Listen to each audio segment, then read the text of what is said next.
Ladies and gentlemen, welcome to another episode of the Wrestling is Cool podcast, a podcast that doesn't rush itself like this year's WrestleMania card. We are always here on time. We're always announcing things with plenty of runway.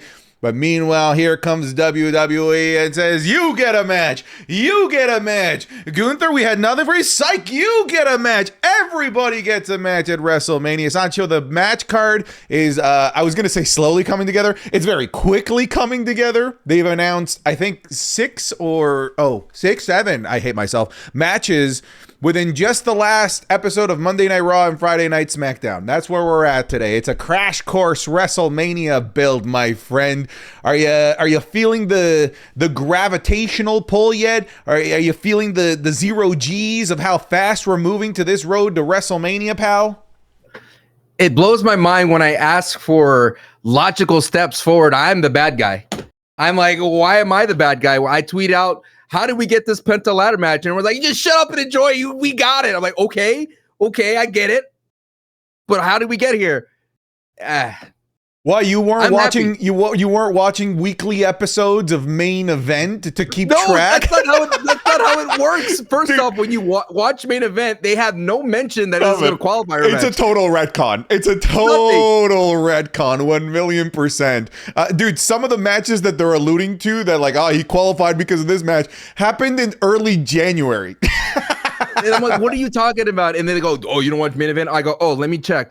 Brooks Jensen versus Dragon Lee was a qualifier match for a Mania ladder match. Okay. Like, this is what I'm like. I love wrestling fans. I love WWE fans. I love all fans, but you cannot just sit here and go, well, we took deny the shortcut we took. Just go, okay, acknowledge that this was a bad shortcut. I'm happy that we're here. Let's move on. Okay. And it's like, come on. All right. Okay. This sets us up perfectly, because right now you're looking at the card, you're looking at some of the matches, and you're doing your Sancho thing. Actually, what's going on here? Where's my build? Oh. Where's my roadway to WrestleMania? That's what you're doing right now. So I want to play a game. That's you right now, Sancho. Oba sucks. He's not good. That's you. That's you, Sancho. And he knows it too. He knows what you've said. You better watch out. You better not cry. You better watch out. I'm telling you why. Oba's gonna suplex your ass. Yeah. All right. Yeah. So I want to play a game, Sancho. This WrestleMania card has been, and I will not fight with you, it's hella rushed. It is a rush job. We are just, to some degree, doing matches for the sake of matches. I want to put you and myself in the scenario that we have just woken up from a 2.5-month coma since the Royal Rumble. Right, we've been in a coma since the Royal Rumble. You didn't know the results of the Royal Rumble. Right before the Royal Rumble, you went into a coma. That's what happened. Did I wake up jacked though?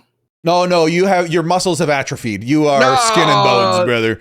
You are skin Captain and America bones. jacked all of a sudden, like, whoa. No. You are far from Captain America, my friend. I woke up as Captain America. Okay, so in this scenario, I'm the earlier version of you. I'm Steve Rogers. You're Captain America. Someone please don't use AI, but you could easily use AI to make that scene happen. Okay, so I want us to pretend that we are just waking up from 2.5-month-long comas, and we are now just getting our eyes on the WrestleMania card as it is. We don't know anything about the build. We don't know that it's been rushed. We don't know when these matches were. Yeah, we know who these people are, obviously, in this scenario. Okay. All right, if you see on the card Sami Zayn versus Trick Williams for the United States Championship, what immediately comes to your mind? Because Trick Williams, right before we went into our coma, just got called up to the main roster. Sami Zayn had been going for the WWE Championship, seemingly no interest in the United States Championship. How in the world did we get here, Sancho? Well, I mean, you have to look at it that Sami Zayn is, you would say, United States champion. I would go, oh, I guess he went back, got down to the mid card. We're kind of erasing an important detail, is that Sami Zayn started doing open challenges, right? But do we have any reference of Mello? Because that's the thing I would ask myself, is like, what happened to Mello? If I woke up, like, where's Mello? Buddy, people are still asking that question even today. Right. What happened to Mello? What do we do with Mello? Because I was saying, like, the WrestleMania should be the place, like, it's the playoffs. You know, you played so well during the season. You have the record. You have an appearance or a spot at Mania because you earned it. And I think Melo definitely earns it. Now, I know it's early because things could change on SmackDown, and all of a sudden you could put Ilya Dragunov, you could throw in Trick, you could throw in Melo and Sami Zayn. But what it is that it just hurts if you're a Melo fan, and it hurts Iliad fans, and it hurts everybody because Sami Zayn was nowhere near those segments. Nowhere near those segments. So if I was going to look at this, I'd be like, okay, awesome for Trick. Sami Zayn's a known name, main evented a Mania, has a lot of cred behind him, and he's going to put on a banger of a match. But I would argue that I would go, why did it need the title? This didn't need the title. I was enjoying as it was, as the rookie going like, oh man, look at you, Sammy, washed up. You don't have a match at Mania. Look at me. I have a match at Mania. I enjoyed that ride. But for them to sidetrack it and be like, you know what? This needs gold. I don't like that. But that's what I would do if I woke up from Dude, what's so funny about this is that your waking up from a coma and seeing this response is just the regular response that everybody has for this. Wait a second. How did we get Sami Zayn back in the United States Championship picture? I thought he wanted gold. I thought his kid was roasting him about, Dad, how many world championships have you won? I think everybody would also be saying, okay, great for Trick, but how did we get back to Sami as the United States champion? What happened to Carmelo Hayes? He was cooking before I went into this coma. All of these questions and concerns that you have, damn water bottles, are the same concerns that we have right now, not in a coma, which actually I think goes to show how tone deaf and terrible of a decision this is. I'm with you here. I think we can spend some time talking about, the fact that our workhorse Carmelo Hayes, at the very least, on paper, as we know right now as of the making of this podcast, is off of the WrestleMania card. And I think unnecessarily so, because, okay, you want to run Sami versus Trick, run it. You don't need the U.S. title. There was never a moment where either of these two, during their back and forths, during their jibber jabber against one another, during their matches against one another, there wasn't a single moment, Sancho, where the U.S. title was ever even so much as uttered. And now all of a sudden, for us to be able to justify this match at WrestleMania, we need the U.S. title. And now not only do we have the rotting corpse of Drew McIntyre back there, but now we have the rotting corpse of Carmelo Hayes' championship reign as well.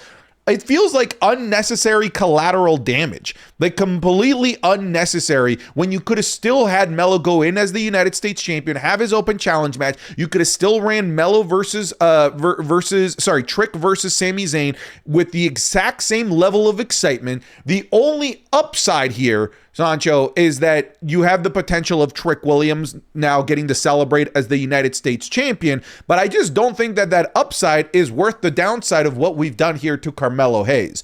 And all of these things that I'm saying right now are with the power of hindsight of knowing what's happened, but all of these things I would also be saying had I just woken up from a coma as well.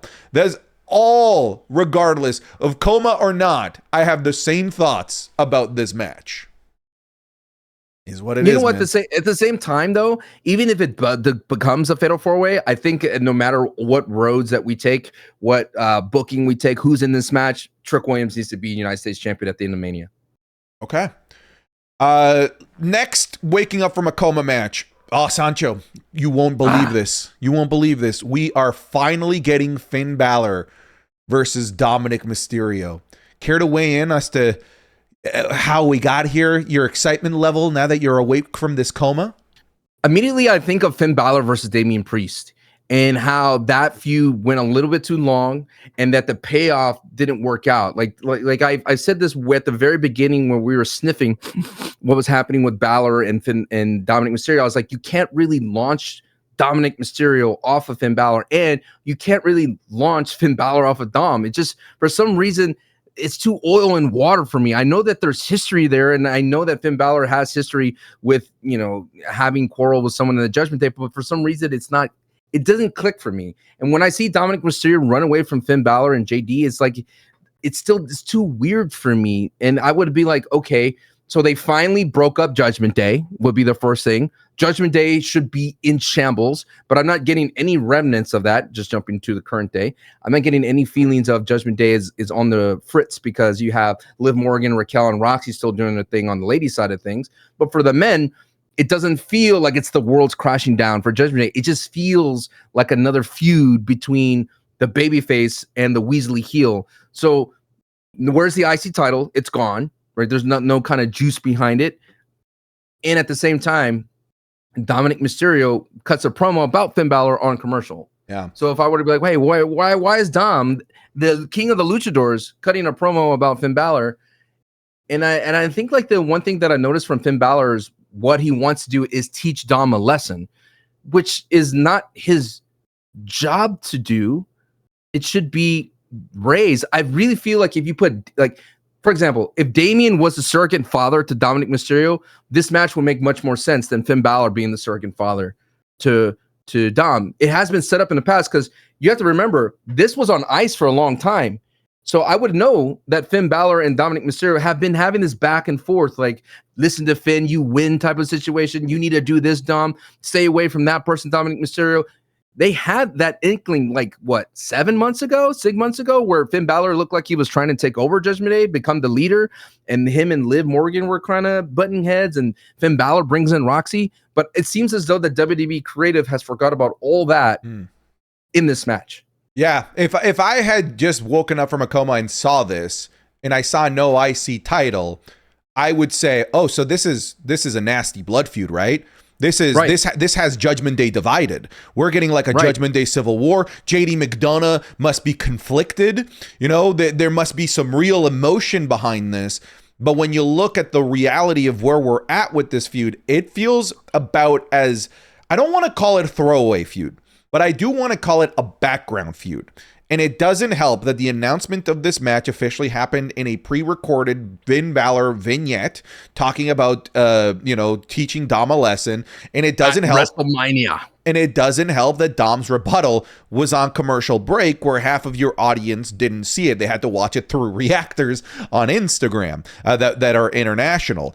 So there's a big divide in terms of where I would think this feud would be had I woken up from a coma versus where it really is. This has the most out of all of the matches here.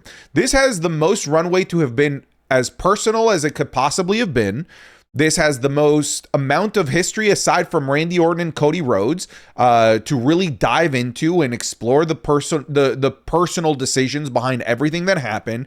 And it just sort of feels like it's, you cost me the IC title again, Finn. I'll see you at WrestleMania. And I don't think that if I was waking up from a coma and seeing this match on the card, that's how I thought that we got there. I would have thought that there would be a lot more juice, a lot more meat in the bone that I'm. Shout out to calzones, man. I would have just figured that. Did you not say calzone? What did you say? It's calzone. Oh, I thought you said shout out to calzones. I'm like, yeah, man, calzones are great. I like calzones. They're just folded up pizza. That's what? It's just you like pizza pockets? Yeah, I like pizza pockets. That's what a calzone is. You call it pizza pockets or hot pockets? We here in Canada there is a pizza pocket and a hot pocket. They're two different things. They're the same thing, but with a different shape. Yeah, hot pockets is better. Okay. All right. That's just a different calzone. You're such a Canadian. All right, you went, pal. We move on. There's a big disconnect as to where I would have thought this feud would be versus where it really is. Yep. All right, I'll take this next one. AJ Lee versus Becky Lynch for the Women's Intercontinental Championship. And I see that AJ Lee is the Intercontinental Champion. Big detail, yes. Yeah, my immediate response is just like, again? We're still here? How did we manage to carry this all the way through to WrestleMania? Holy heck, folks. And wow, AJ Lee won the Intercontinental Championship, which tells me that they've already had a match for the Intercontinental Championship. So we've already ran AJ Lee versus Becky Lynch already. And AJ Lee keeps beating Becky Lynch. So what is it? WrestlePalooza, War Games, and now she's won the IC title off of her. This is the most one-sided feud of all time, is immediately what I would think. And knowing these things, I'd be like, we couldn't have found something different for these two to do. This is, it's not even just something different for them to do at WrestleMania. We couldn't find something for either of these two to do over the months leading into Mania. They've only been feuding with one another. That's crazy to me. I remember you initially said that this feud would be a launching point for a young up and coming superstar. I would ask, where's Lyra? That's what happened to Lyra? Well, I think at this point, but before the coma, we would have our last words before we went into the coma. The damn zip ties. Why? SummerSlam. I agree with you on that, but it's like it's a kind of a weird way to. They put so much investment in the women's tag team titles, and that would be the last note of having that before. BC before coma would be look at all this. They put the single they put the Rhea Ripley's, the EOs of the world, the mid Carters of Lyra and Bailey in there, and they put so much investment in that I think like they were hoping that the IC title would stand on its own. But I think you're kind of right about that. It's just been a feud that's been brewing way too long. And at the same time, you'd be like, how many times did AJ was around during this feud or build up or has the IC title? Not so much. Oh, she had a match against Bailey. That's kind of cool. She was able to get some ring rust off. That's awesome. But in terms of Becky, like how's Becky been presented? And I'm just thinking that I wish this match was set earlier so we have more time to spend with this new Becky Lynch and AJ Lee, because they did deliver a really solid promo. But I would agree with you that is like, wow, how come this feud's going off and just for Becky to win at Mania, it doesn't connect so much so. I'd also be asking, at face value, I'm seeing this as like, well, wouldn't this then be their fourth match?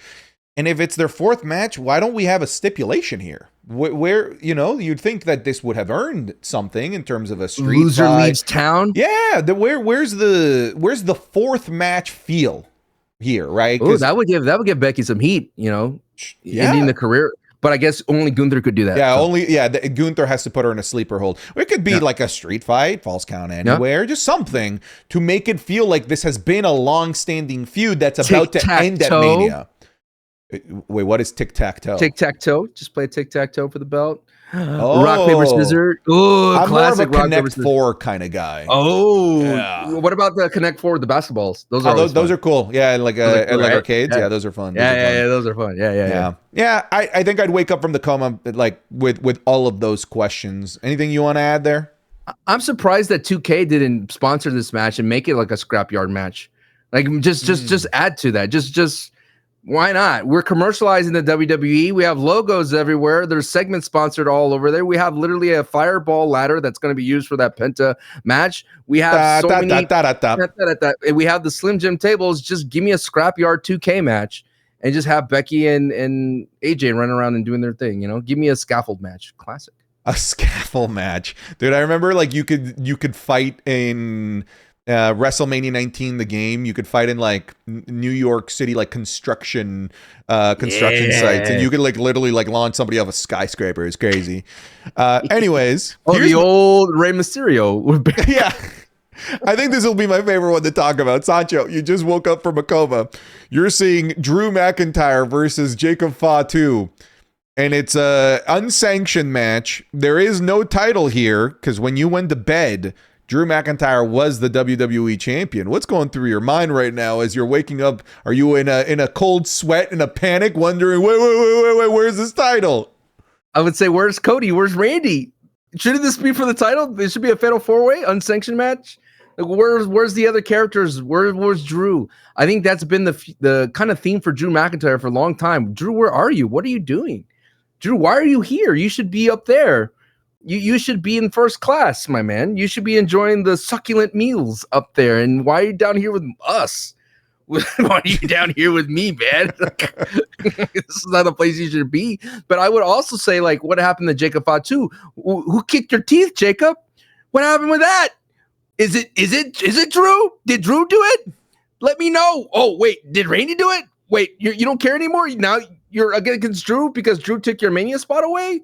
So a lot of the things that are happening, I'm feeling that I'm sensing through this fun game, this exercise, is a lot of the feuds have been diluted to basic I don't like you, you cost me a spot, or you cost me my belt type of situation. Yeah, it's interesting though, because there are feuds that work like that. I look at, and we'll talk about it later, Stephanie versus Liv. That's about as one-dimensional as it gets. I don't like you. You suck. I want your title. I hate you. Your mom is trash. Yeah, it doesn't need to be deeper than that, and it works there. But you'd think with a Drew McIntyre at this point, off the back of an early 2026 World Championship reign, winning the feud against Cody Rhodes in 3 Stages of Hell, that there'd be a little bit more. I would be waking up from this coma and be asking all of the same questions you are. Where is Drew's championship? I would have immediately said, they gave it back to Cody, didn't they? Yeah, of course they gave it back to Cody. Why isn't this a fatal 4-way? I would be asking, I guess Jacob Fatu for sure knows Drew McIntyre kicked his teeth down, because that'd be the only way to justify an unsanctioned WrestleMania match between these two, right? Like, there's definitive proof, when in reality there isn't. It's still probably going to be revealed that it was somebody else. Rey Mysterio? Of course, it was 1,000,000% Rey Mysterio. And then I kicked his teeth. He tried to put Andrade in. Oh, poor Dragon Lee. Yeah, I'd have all of those questions. I'd be immediately disappointed waking up seeing that Drew McIntyre is not in the World Championship picture, because I really felt like going into my coma before I was like, Drew McIntyre's in a good spot for WrestleMania. Shouldn't this be for the number 1 contender? And wouldn't that make kind of sense? That'd be kind of a cool way to set this up, like to add stakes to it. Listen, maybe, but for me, waking up from this coma, I'd have to, and I see a Jacob Fatu match, I would have said, this is against the guy that kicked his teeth in, right? We figured out that plot, but we haven't. We're not there. We have not even figured that out. This feels like misdirected anger from Jacob Fatu, and it's just Drew McIntyre actually literally is just a victim here and being blamed for something he actually didn't do. So if I'm waking up and I'm seeing this match, it's like, oh, okay, so like, I guess they went with, wow, that's really lame. That's a lame reveal that it was just Drew McIntyre. And how do they add the layer to this feud? They go, Drew goes, I hate your kids. I don't care. Okay, Drew. Why is that Drew's default? Oh, you got kids? I hate them. Oh, Nick Holden. You know you got kids. What, he did it to the referee too, right? He did it to the ref, yeah. You're a disappointment to your kids. Like, all right, always Drew, brings up the kids. All right, next we have the IC Fatal 5-Way, the Penta-Way, if you want to call it that. It sounds satanic. Between Penta, Javon, Dragon Lee, JD McDonough, and Rusev for the IC Championship. Brother, I would wake up from the coma and be like, oh, so all those matches from main event have finally paid off. But all those main event number 1 contender matches really led to a WrestleMania match. What would you think if you saw this match initially, for real? Okay, like, before I go down this path, I tweeted this out and it went viral, right? Because I said, hey, when did this happen? As if I wasn't to come out, I go, when did this happen? And by the way, you blocked me, so you wouldn't know. I wouldn't know. You wouldn't know. When did this happen? And by the way, when people tag me and you retweet, I cannot reply to said tweet. So when you redid that Oba Femi thing, I couldn't reply and say something, be like, hey, to the bad. I couldn't do that. Okay. So anyway, I said, when did this happen and what timeline? And then he go, didn't you hear? It said a main event. And he said there was a qualifiers. I was like, brother, if you wanted the goal to get more eyes on main event, you would say we have a qualifier match on main event. So I would tune in because I care about how Mania is being built. Regardless, I would say, oh, did we have qualifiers to get to this point? Did Penta have some kind of run-in where someone ran in against someone else? Did Rusev run in against Dragon Lee?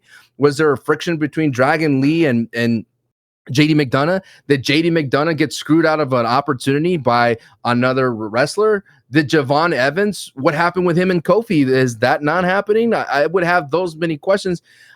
And I would say, how do we get here? Oh, that's pretty badass that Penta said, you want this title, you're going to have to do it in a ladder match. I'm like, sick. Did we sit on that and let it marinate for a week? Oh, no, wait, who made the match? Michael Cole made the match through a graphic because Adam Pearce said he's been putting matches together and he decided that this would be the most optimal match. And that's what we like. This is the questions that I had from that moment, and people call me crazy. I'm crazy. And what Santi, I said, Wouldn't it have been badass if you had this marinate for the next week? All those guys that were mentioned were saying we want Penta on a 1v1 the ladder match, which WrestleMania by far, Intercontinental ladder matches are badass. Razor Ramon and Shawn Michaels. It's like such a throwback play.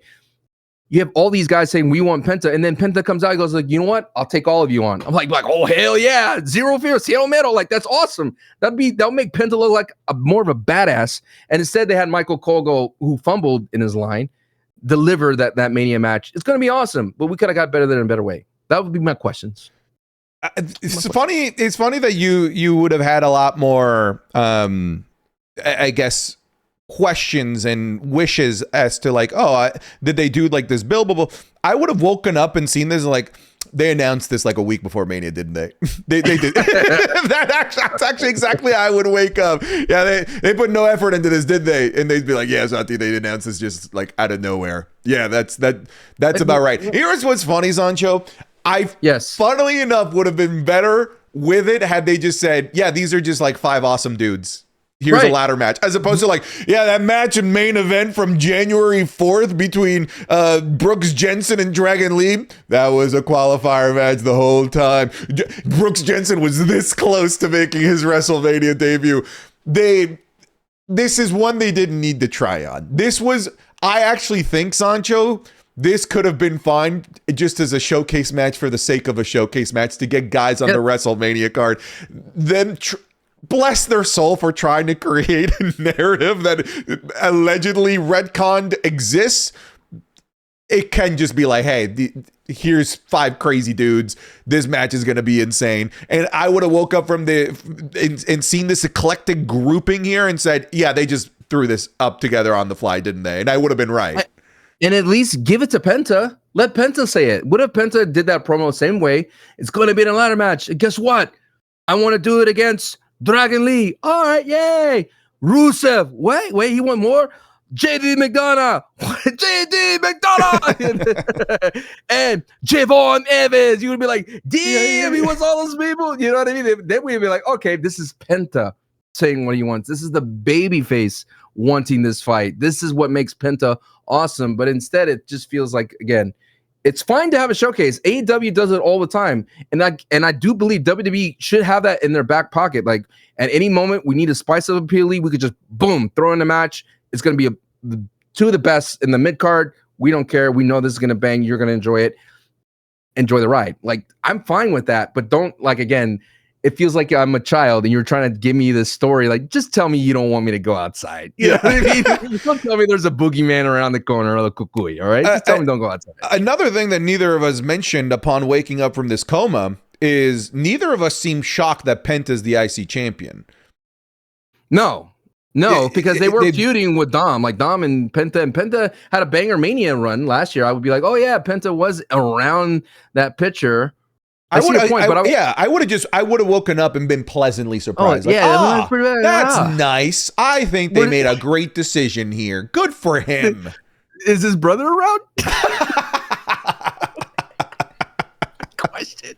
Oh, is he going to be the match too? Ray and his brother? No? Okay. Anybody but Lucha Brothers, I guess. Anybody but Lucha Brothers. Okay, let's talk about the next one. I wake up. It's like having a Mario Brothers movie with no Luigi. Where's he at? Where's Luigi? Next one is Seth Rollins versus Gunther. Sancho, I would have woken up from this coma and been like, okay, what? wait. So, hang on. Before I went into this coma, he was going to go retire AJ Styles. I'm going to assume that he won. He's retired John Cena. He's retired Goldberg. Seth Rollins is back from injury. Wait, he isn't paying this off against Braun Breaker, against somebody from the Vision at WrestleMania? Wait, who got injured? Braun Breaker's out? Bronson Reed is out?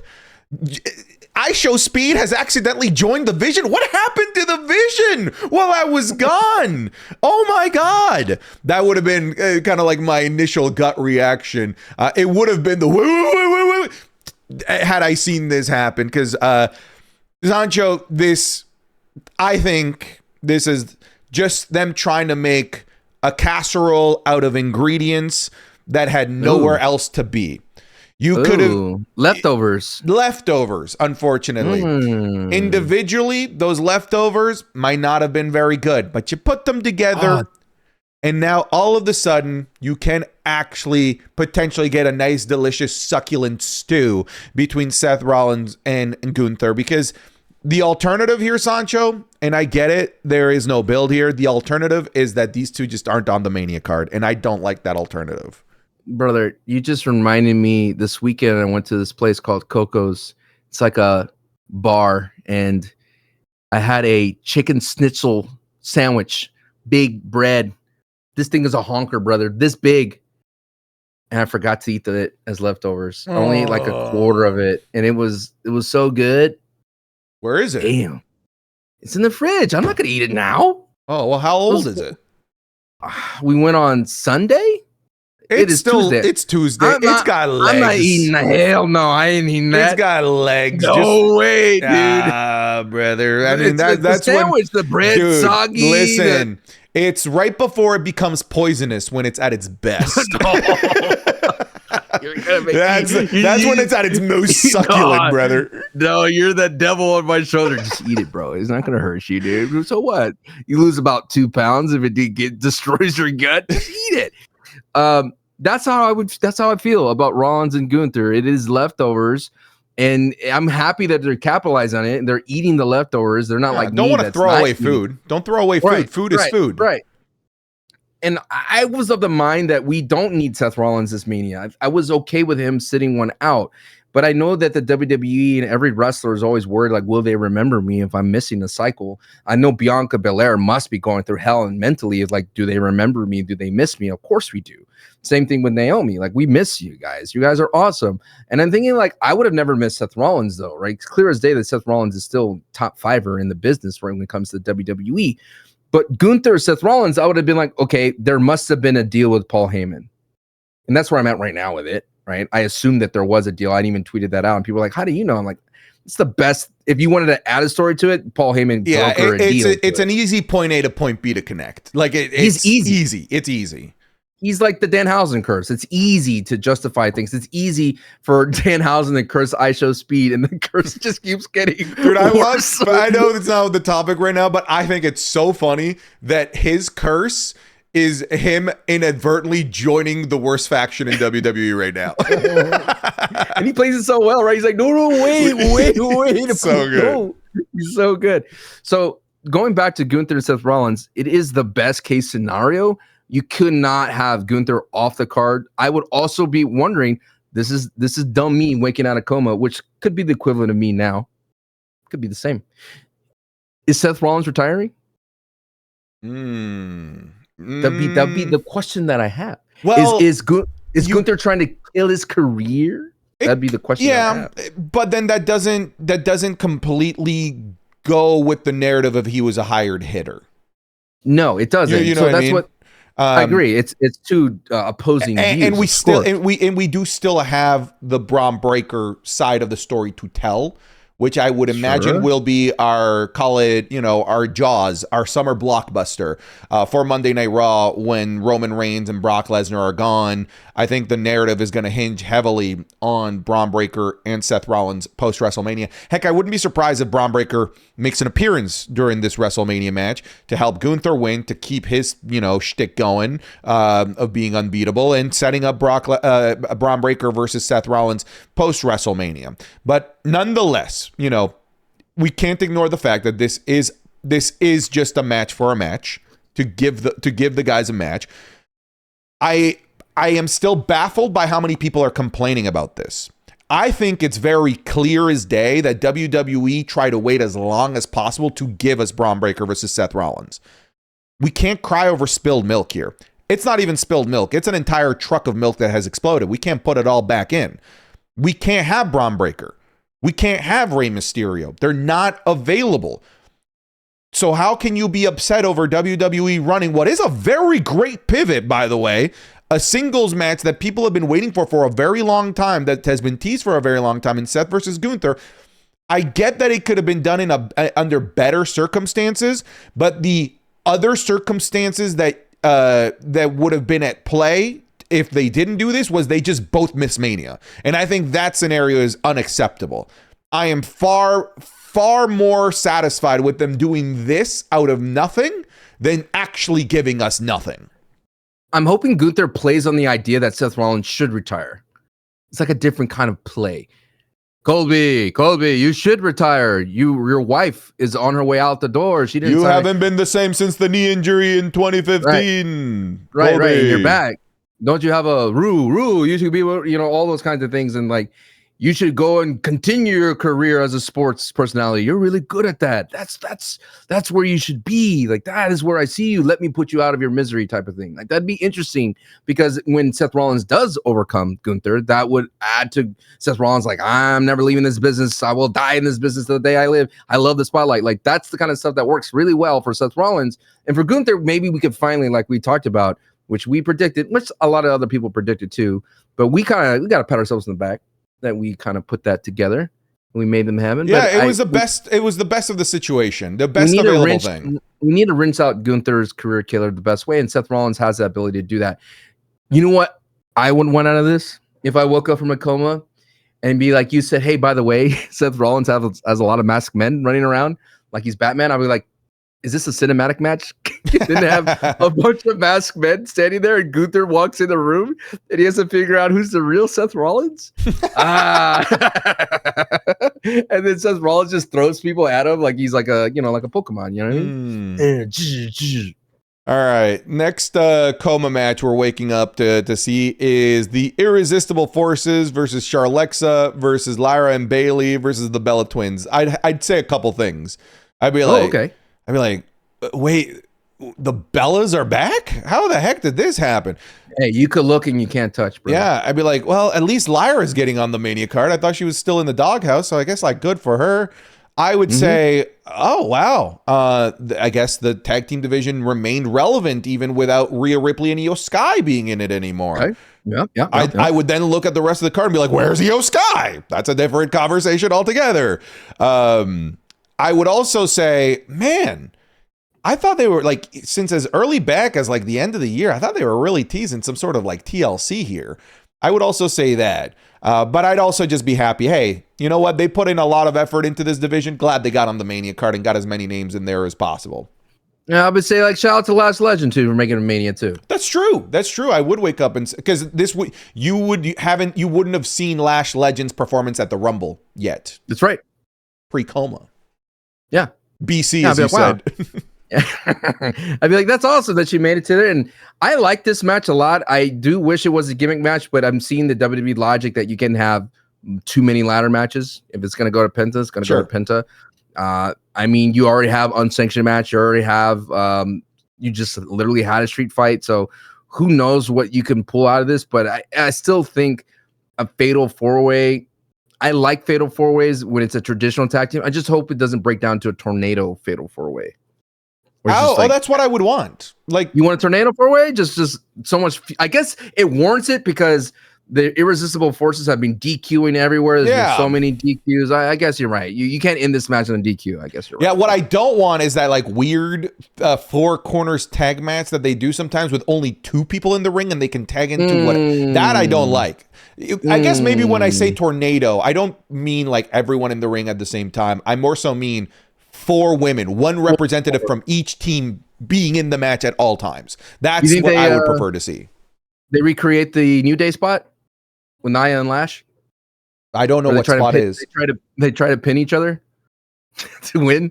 Oh, I don't even remember that. You don't remember the New Day? I don't even remember that. It was in a fatal four-way, and they tagged Kofi and Xavier got tagged in. And they were like, all right, let's go. Let's start. And they start circling the ring together. And then Xavier lays down and Kofi tries to pin him. I don't remember that. That's brilliant.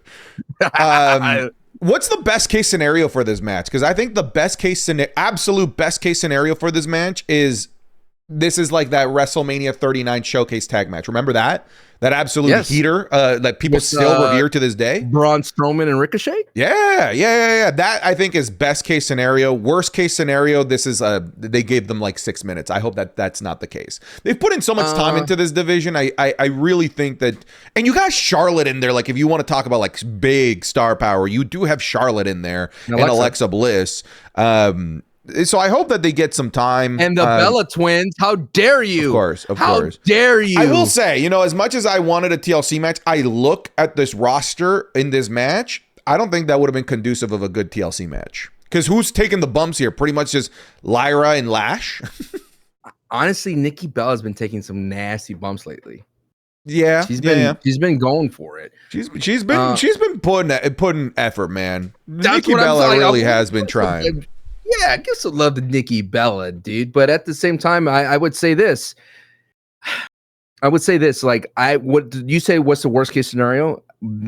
Charlotte and Nia go at it, which is their past have proven so. And that we've had so many moments where why Nia and Charlotte are not clicking in this match, considering they had that real brawl in the middle of one real match. Also, the best case scenario for me, though, going from worst to best, would be we finally get the separation of Charlexa here. It has to start here. It has to start here, man. I cannot. This shoe has been waiting to drop for how long? We time. saw it teased at Rumble, and they didn't fight each other, which was a smart play, I think, in my opinion. But and then Alexa made it into the chamber. Charlotte didn't, so there was a little bit of that. I would wake up from my coma and be like, oh, are they still not friends, or are they besties? What's going on here with that? Remember, because that has been the entire kind of theme for the ladies in the tag team division. Can women get along, and will they be besties? That is always been strange to me. The classic, will they be able to coexist? First off, we're better friends than you, even though you've been a tag team longer. By the way, our ring gear matches, that means we're a better tag team than you. What are we doing? Come on. Yeah. You give them some more stuff to work with, some more substance. All right, let's move on from that one. I've been waiting for this one. All right, Sancho, you wake up from a coma after your unbearable, groan-inducing, eye-rolling tirade about how much you hate Obafemi and how he's not the future and he has nothing. Because this would have been a week after your rant, and you wake up. You wake up after saying all of these awful things about Obafemi and his kids. I don't think he's got kids, but you said some horrible things about his future kids. For me. And now you wake up. I have to live outside this podcast. Do you know that I stream and I have to do my own watch parties? You said he's not going to be the next Brock Lesnar. This is who you are, Santi. I was not mean to you about New Day, and then you have to double, triple down. And you know what? The not allowed thing was my gimmick. Do you understand? It was my thing that I said. It was you said Obafemi was fat at best. You did. You said he's not even in good shape. Lifted the curse from you, and I said, you know what, Santi, you are allowed. And all the you said Obafemi has terrible taste in movies, and has Oba. He said you have awful gross shirts. That your shirts aren't even nice. Oba probably smells awesome, and his polos are finally cut. He said you smell like shit. He said all of these. No, what are you doing? Do you see what I mean? And you go, you know what? You are allowed, but people write in chat. Not allowed. Sancho, you are allowed, but you get to live with the consequences of everything that you have said. All of these terrible things. Why have you given me a scarlet letter? Do you know what that reference is, sir? No, I don't know. What is that? You don't know what the scarlet letter is? It's the red A embroidered on me. So I have to walk around for my entire pro wrestling career with this scarlet letter when I mainly was criticizing WWE creative. He said that Oba ain't that's what you said, all of these things. You said Oba's weak, that you said that Oba was at best a second-rate shot putter in the SEC in Alabama. You said that Obafemi. Wait, what? I cannot wait for the day when we meet Dominic Mysterio and he's gonna clown you out. Here's the difference, Sancho. Dominic physically can't touch me. Oba can launch you to the moon. That's the difference. I'm not scared of Dominic. I'm not scared of the New Day and meeting them. You should be horrified about meeting Obafemi and the physical ramifications that are to come because you said that his hair was dumb. You said all of these things. Why do you do this? You don't understand the power you have, sir. You don't understand the power you wield as the #1 TikTok personality, up and coming YouTube channel. You do not understand the power you wield, my friend. You have no power here, Sancho. Understand? You're like a child running around with the Infinity Gauntlet thinking this is fun. All right, so Sancho, you've woken up from your coma after all of the terrible things that you said about Obafemi, and now you see he has a match with Brock Lesnar. After your Oba rant, what comes through your mind now that you've woken up from this coma? A coma that I wouldn't be surprised if Obafemi put you in, now knowing everything that you've said about him. What's going through your mind here, playa? Just because you survived Dijak, just because you survived Karrion Kross, you survived AJ Francis, my man has the gall. I would go. I would say, like, what's the build been like between the two? Has Brock Lesnar finally got his F5 on him? What happened at the Rumble? Did something big happen at the Rumble to get to this moment? Did Obafemi eliminate Brock Lesnar? Oh, no, he didn't eliminate Brock Lesnar. Is Brock Lesnar being billed up as the mountain to be the guy to overcome? No, Obafemi has clowned him out 3 times in a row. Why is Triple H here? When did Triple H get involved in this? He wants the spotlight. A new era. Why is Triple H here? I don't understand. And then I would ask, as someone that wants to see all the layers of Obafemi, how come they haven't had a promo between him and Paul Heyman? Like, I would ask that, because I think that for me would do a world of wonder to show that they trust him on the microphone as well. Because right now, the cadence of Obafemi and Brock Lesnar is the same cadence that we've seen before. The only difference is that Brock Lesnar hasn't got his his receipt or his return back. And at the same time, if you have an Obafemi character, which I've been told when I wake up from this coma, that could deliver promos, that could go toe-to-toe, wouldn't you want him to do a promo with Paul Heyman? That would speak volumes to say, no, this guy is different. He's different than Braun Strowman. He's different than Omos. He's different than Bobby Lashley. He's different from all the monsters that Brock Lesnar has survived. This dude can not only deal with Brock Lesnar, but he could deal with Paul Heyman. And he could shut up Heyman, because Heyman has so far, I would woken up, was like, whoa, Heyman called him a wannabe ruler and a overrated? Like, wow, that's crazy. When is Heyman going to get his thing from the ruler Obafemi? Those are the questions I would have. And then I would say, wait, he touched Adam Pearce and Adam Pearce didn't want to do anything about it? The next segment later? Is he going to get suspended? Is that a good way to keep Obafemi off of TV?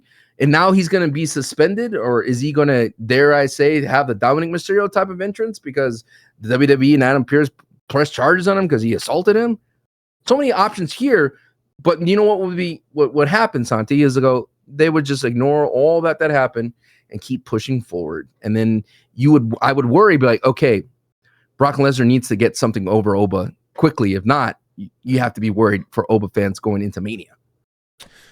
I would wake up and immediately burst out into laughing, being like, I won the argument. I ended up being right, because you have to remember, before coma, at this point, Oba hasn't even joined the main roster. So somehow I have to connect the dots like oh my God, he debuted and all of the steps were taken to make him go up against Brock Lesnar? That's crazy. You would assume that he would have had a good Rumble showing, wouldn't you? I would assume a lot of things. I would assume he's had a great Rumble showing. I would assume that he is undefeated. I would assume that he against Kit Wilson, sure. I wouldn't be assuming that. I would have assumed they would have been more like Rusev's and Sheamus types. Don't get me wrong. I think at the end of the day, I did like the Kit Wilson and Oba interaction, but I like it in a vacuum as opposed to the build up to Oba going up against Lesnar, if that makes sense. Yeah. Like if it was just on its own as a separate thing, I think I would have been a lot more like thumbs up about it. It's a good lore building for Oba and Kit. Because as time goes on, you can even make them a tag team at one point. Because they have that. Wait, why not? They have that history together. Stop it. I'm just going to stop you now. Stop it. Daniel Bryan and Kane were a tag team. Where like Team Hell No? Like, Why are you throwing away things before you even let them breathe? No, I don't want it. I'm already putting it in the donation bin. I'm sending it to Goodwill, brother. It's at the Goodwill donation bin. You can go ahead and go grab your toxic rulers tag team if you want. Go for it. I ain't grabbing that. T-shirt, dude. You got Kid Wilson doing this, and then Oba's behind him walking down, and Kid Wilson. Oh, it could just be Oba doing this with the silhouette that he has of his pose. You see Kid Wilson underneath, like. I would also say, man, I'm glad they see it with Oba because. As much as I roast your horrible take about Obafemi, within all of your terrible points, there was a very salient logical point, which took me 45 minutes to get out of your stupid mouth, which was that WWE would ruin Obafemi, that WWE would not book Obafemi the way that fans want Obafemi to be booked. Because that was always on the table. And it's a very, very real concern to have had. Very genuinely real concern to have had. I would also look at the rest of the card and be like, ooh, very cool. The big three of NXT are on the card. That's very nice. But more than anything, seeing Oba versus Brock upon waking up from my coma, I think I would be breathing a sigh of relief. I'm glad they see it. I'm glad that he is in that direction as opposed to like he's having a match against Dominic Mysterio for the IC title. I'm glad it's like we're bypassing that.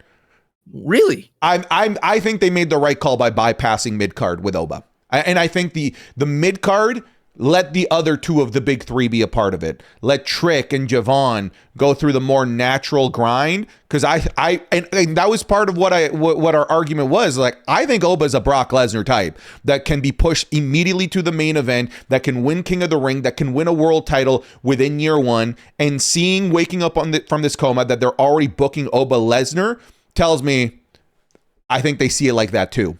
You would say phase one, but phase one's not over yet. Well, yeah, no, I would just say, again, because, yeah, you're right, it's not over. But then I'd go back and watch everything that's happened in the lead up. Like, oh my God, he's fucking like ragdolling Lesnar. They really are treating. And then I would also say what you're saying is like, hey, let this guy talk. This guy's good on the mic.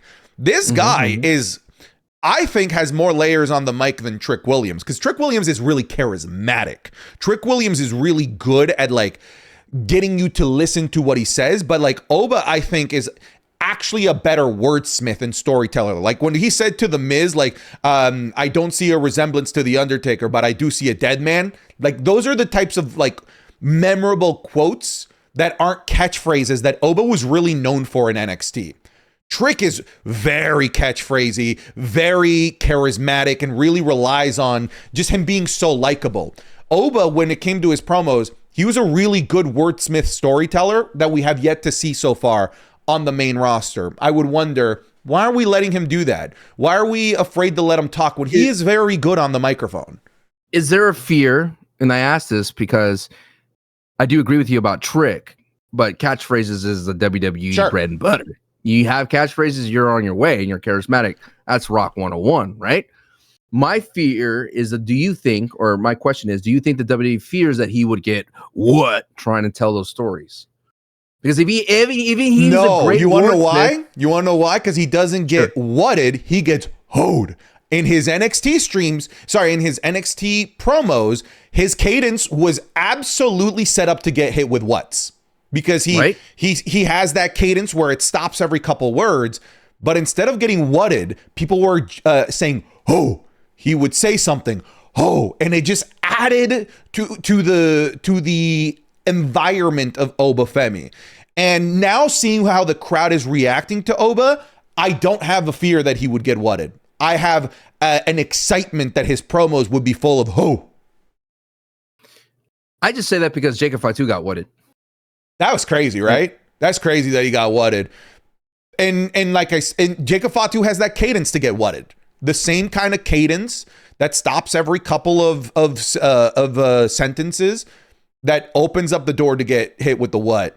And Oba has that, but Oba, funnily enough, it's not a catchphrase that he says. It's a catchphrase that the crowd has created for him, to the point that now WWE has added "ho" to the opening of his entrance theme. Now, I don't know if you caught that in Madison Square Garden. he would get hit with his own version of what that doesn't hurt his character. If anything, enhances it. I'm hoping that they do give him that Paul Heyman.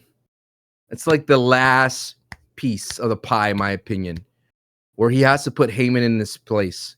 And then why not let it just Brock and I know people just want them to fight. Why not let Brock and Oba talk to each other for a second? Yeah, I don't know if Brock is advertised for the rest of the episodes of Monday Night Raw. There's only 2. I imagine he'll at least be on the go home. If there is one where Brock is not advertised for, send Heyman and Oba to talk. That'd be amazing. And then have Oba come out in his finest linens.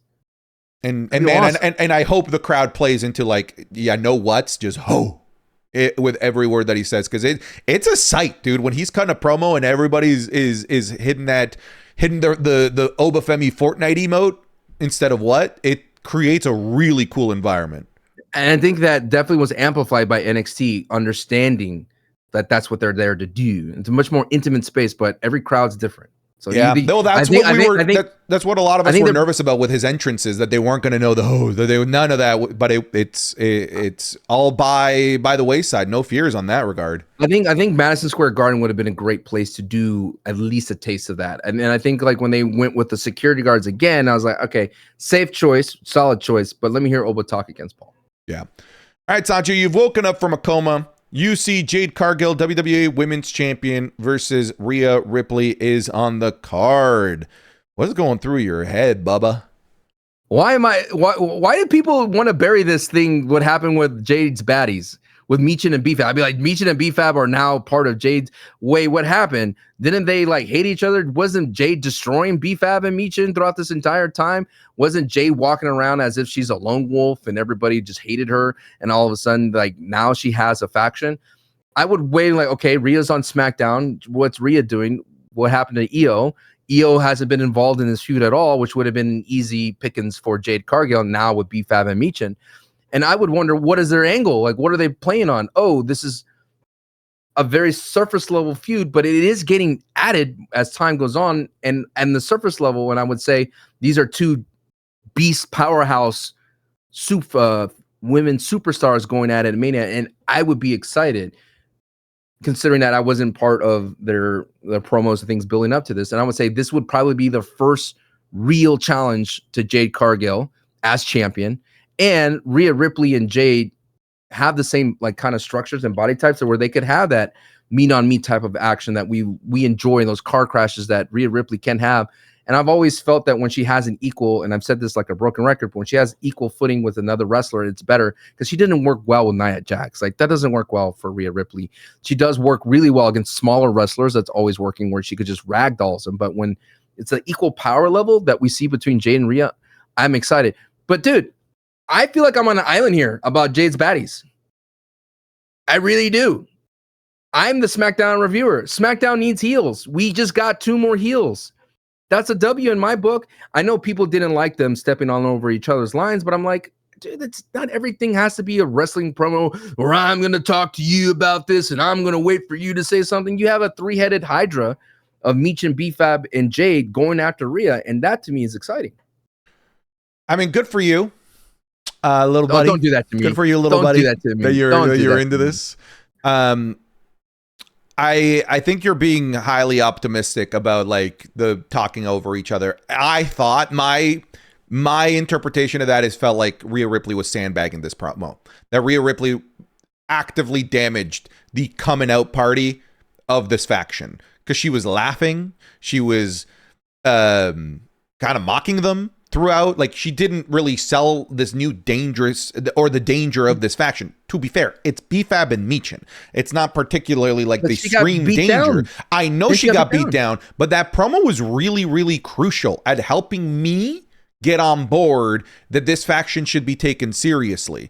And Rhea Ripley did no favors. And it's a shame because when you actually sit down and you listen to what BFAB was actually saying and Michin was saying, I could get on board with what they were saying. I was like, okay, I'm down. But then you have Rhea laughing, smiling throughout the whole thing, be like, I can't hear you. The crowd just is booing. It's like that. I don't think that was the right moment for that particular coming out party promo. These girls just whooped your ass. This shouldn't be funny. You know, you should that was later.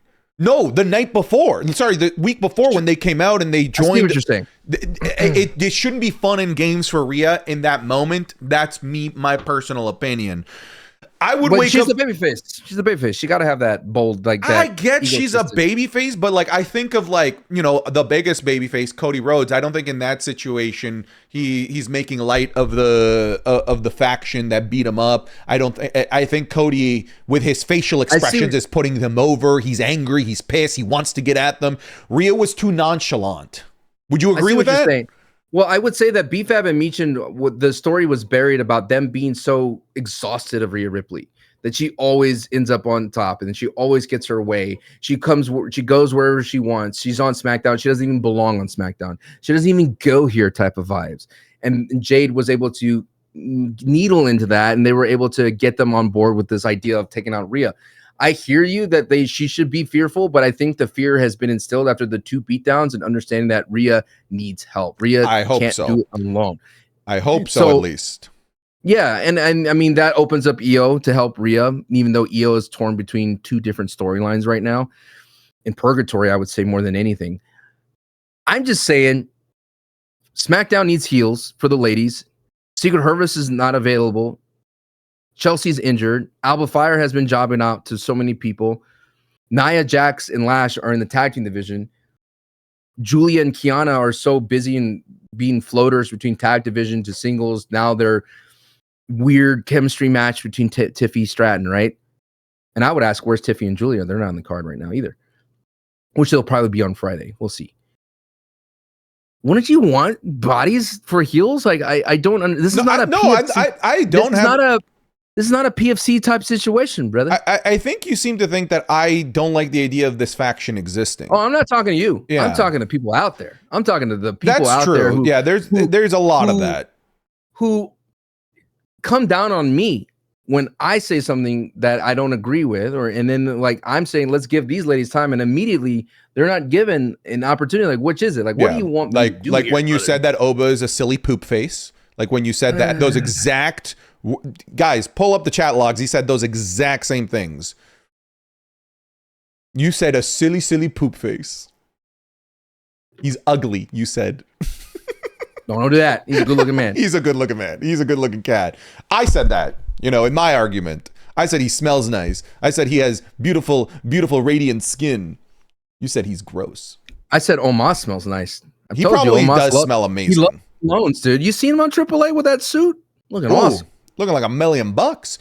Anyways, I would have woken up. I would have woken up and said, "Oh, that's cool. That's a big star-studded match." I would also say, "Damn, not Bianca, huh? Still no Bianca. Still injured. That's crazy that we still don't have Bianca back. Might lose the finger type of thing. I mean, it's Jonathan Coachman that said that. Treated with a grain of salt. I don't know how strong his sources necessarily are. I would also say I can't see the promos between these two being great. How are they building this? And then I would then look at everything we've gotten and kind of be like, okay, I was right. The promos between these two haven't been great. I would wonder. They haven't been bad though, brother. Like they haven't been a train wreck. Like what are you talking about? They've been pretty bad.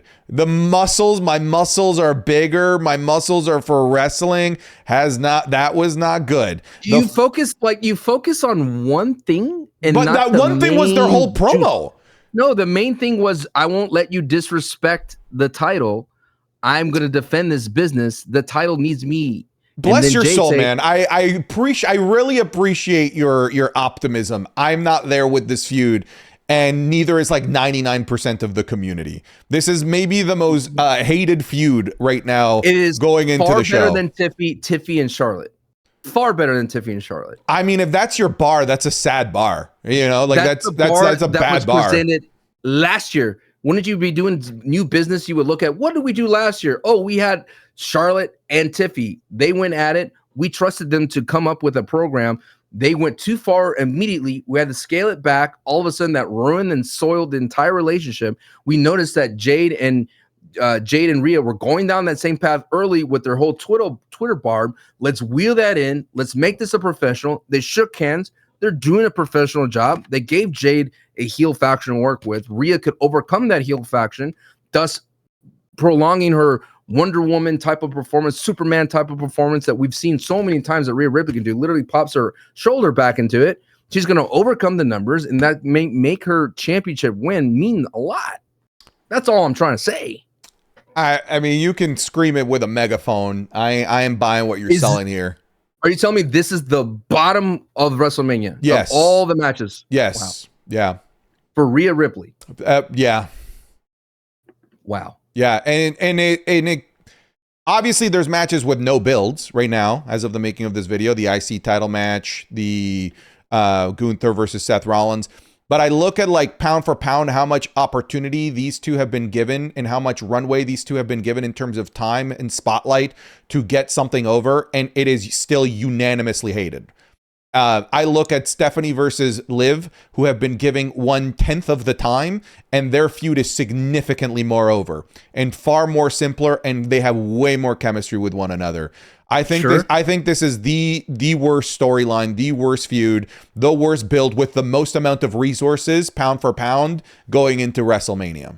If you were to go further back, Coma, and Jade comes from AEW, and Jade's in AEW, would you say Jade and versus Rhea would be a dream match, though? Hell yeah. I mean, I still think it's a dream match, Sancho. That doesn't change. I'm purely talking about my experience so far with this feud has not been good. I still absolutely believe that's the reason why I said Rhea winning was the right choice, winning Elimination Chamber, because it sets up the most star-studded dream match that you can. That's the money match. And I still think it almost should have relied more on that than trying to create what I think has been a very bad narrative between these two. It's funny because like I think I'd be a lot more on board if they gave all of this time and all of this mic time and the involvement of the Judgment Day girls to Rhea Ripley and Stephanie Vaquer. And if you flip the roles and you give the smaller amount of time with a far more one-dimensional storyline and feud to Rhea Ripley and Jade Cargill, I think both feuds would be better off. I really think that Rhea Ripley and Jade should have been simpler. They are. I appreciate the attempt to try and create a narrative. It's just that every which way they have gone to take a narrative path, it hasn't been good. It has not landed. It's landed with you, and again, good for you that you're finding the enjoyment in this. But this isn't a situation where I'm speaking for the trees, as you like to say. I think I'm actually speaking for the majority here. I think you probably sense that too. It seems like you get a lot of flack for liking this feud. I think had they swapped resources for the two women's feuds, I think everybody would have been better off. That's just I'm going to pull a John Cena. That's not happening. Of course, shoulda, woulda, coulda, right? Like, shoulda. Of course, that's absolutely talking about things that don't exist. I get that. I will then continue to make the argument that what does exist isn't good. That's all. I'm telling Rhea. I'm telling mommy. Oh no, that one I'm scared of. But don't tell Rhea. No, Rhea in person's different, dude. She has a lot of aura. I'm sure she does. No. That one I'm not on board with. You'd be like, hey, Rhea, big fan. By the way, he thinks you have the worst match at Mania. I said feud. Match can still be good. I'll be like, oh, but he thinks you suck at video games. He thinks you probably would die to bots in Fortnite. No, he thinks that you would probably use your minis before your chug. Is that a Fortnite thing? Oh God, you're burying yourself now. Am I? Stop. People keep coming up with things. This is the man that they want me to play with in Fortnite. We would lose it. Of course. Anyways, you wake up, you see Stephanie Vaquer versus Liv Morgan. I would wake up and say, "Sweet, Stephanie. I hope she's been getting all these kinds of feuds. I hope that this is off the back of already feuding with Asuka, with Rhea, with Io, with Becky Lynch." And then I wake up and I look, Nikki Bella, that's all she's done. What are we doing here with her championship reign? And Raquel, that was good. That was good. I'd also wake up and be extremely happy that Liv Morgan won the Royal Rumble. I'd say, yeah, they made the right call. That's absolutely the play. Wherever the bridesmaid there, yeah. I would ask myself, how have they been building the storyline when Stephanie doesn't have English as her dominant language? And then I'd look and say, this has been clever how they've been breaking that language barrier, even having Liv Morgan throw out some Hispanic isms out there with tu madre es basura. I won't say the last part because it might get us demonetized. I think I'd wake up. Randy Orton's punt kick. I would wake up with a lot of optimism seeing this one. I'd be excited. Yeah. I'm very excited for this one. I would wonder, where's Raquel? I think Raquel that's probably been the biggest MIA for WrestleMania for me, considering that she's had a phenomenal 2025 and then early to 2026. And they're still protecting her, like she beat Io, lost to a roll up to the champion. And she's just such a solid superstar. And then I would wonder, where was Roxy? Oh, Roxy's been injured. It's good to see Roxy back for sure. But then I would wonder, it's like, this is for the title, and I would wonder like what night it would go on, because it's so good. And now I'm wondering the little details. You know what I mean? Like, okay, what night are we talking about? Night 1, night 2? Is it an opener? This would be a great opener match. So it sounds like we're both waking up with very little negative to this. There's nothing. Yeah, there's nothing negative. I think it almost dipped into negative, almost, especially when you had such strange things that they've kind of like raced over a little bit, where Liv Morgan talked about the fleas and the mud huts, and then Stephanie Vaquette was like, had to defend it, and then she had to apologize for saying like she didn't really defended it properly. You know what I mean? Like, there was so much weirdness that happened, but the WWE luckily were able to push past all that quickly. I would wonder like, what's Dominic Mysterio doing? And how's he more involved? But I kind of do enjoy that it's more about Stephanie Vaquette and Liv Morgan hating each other. And then I would go, they're giving Liv Morgan a lot of babyface type of promos where she's like, I'm proud where I'm from. This is WWE. Like, she's defending the WWE and where she was raised, so to speak.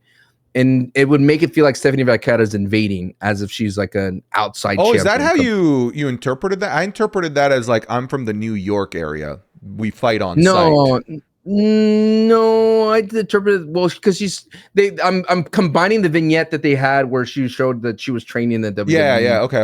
What she's saying in the New York. I get what you're saying, but I'm combining those two segments together and to say I'm here to defend that I'm a WWE born. Yeah, I'm a WWE product. Yeah, I'm a WWE product, and this is it's same thing like Cena, right? Like Cena has that kind of a notion, like, this is who I am, and you're an indie. Like, that's like the kind of vibe I get between the two. And Stephanie Vaquette, I would want more screen time for her.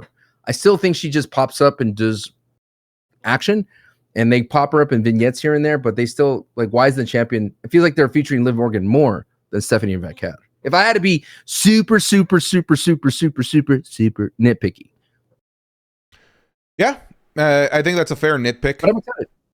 I think I'm just I'm pleased with what they've done with the little amount of time that they've received. I like how simple to the point their storyline has been. Like, I don't like you, you don't like me, let's fight on site, let's go for the world title. Didn't need more than that. That's where I go back to the Jade and Rhea thing and say, I actually think that would have worked really well for Rhea and Jade.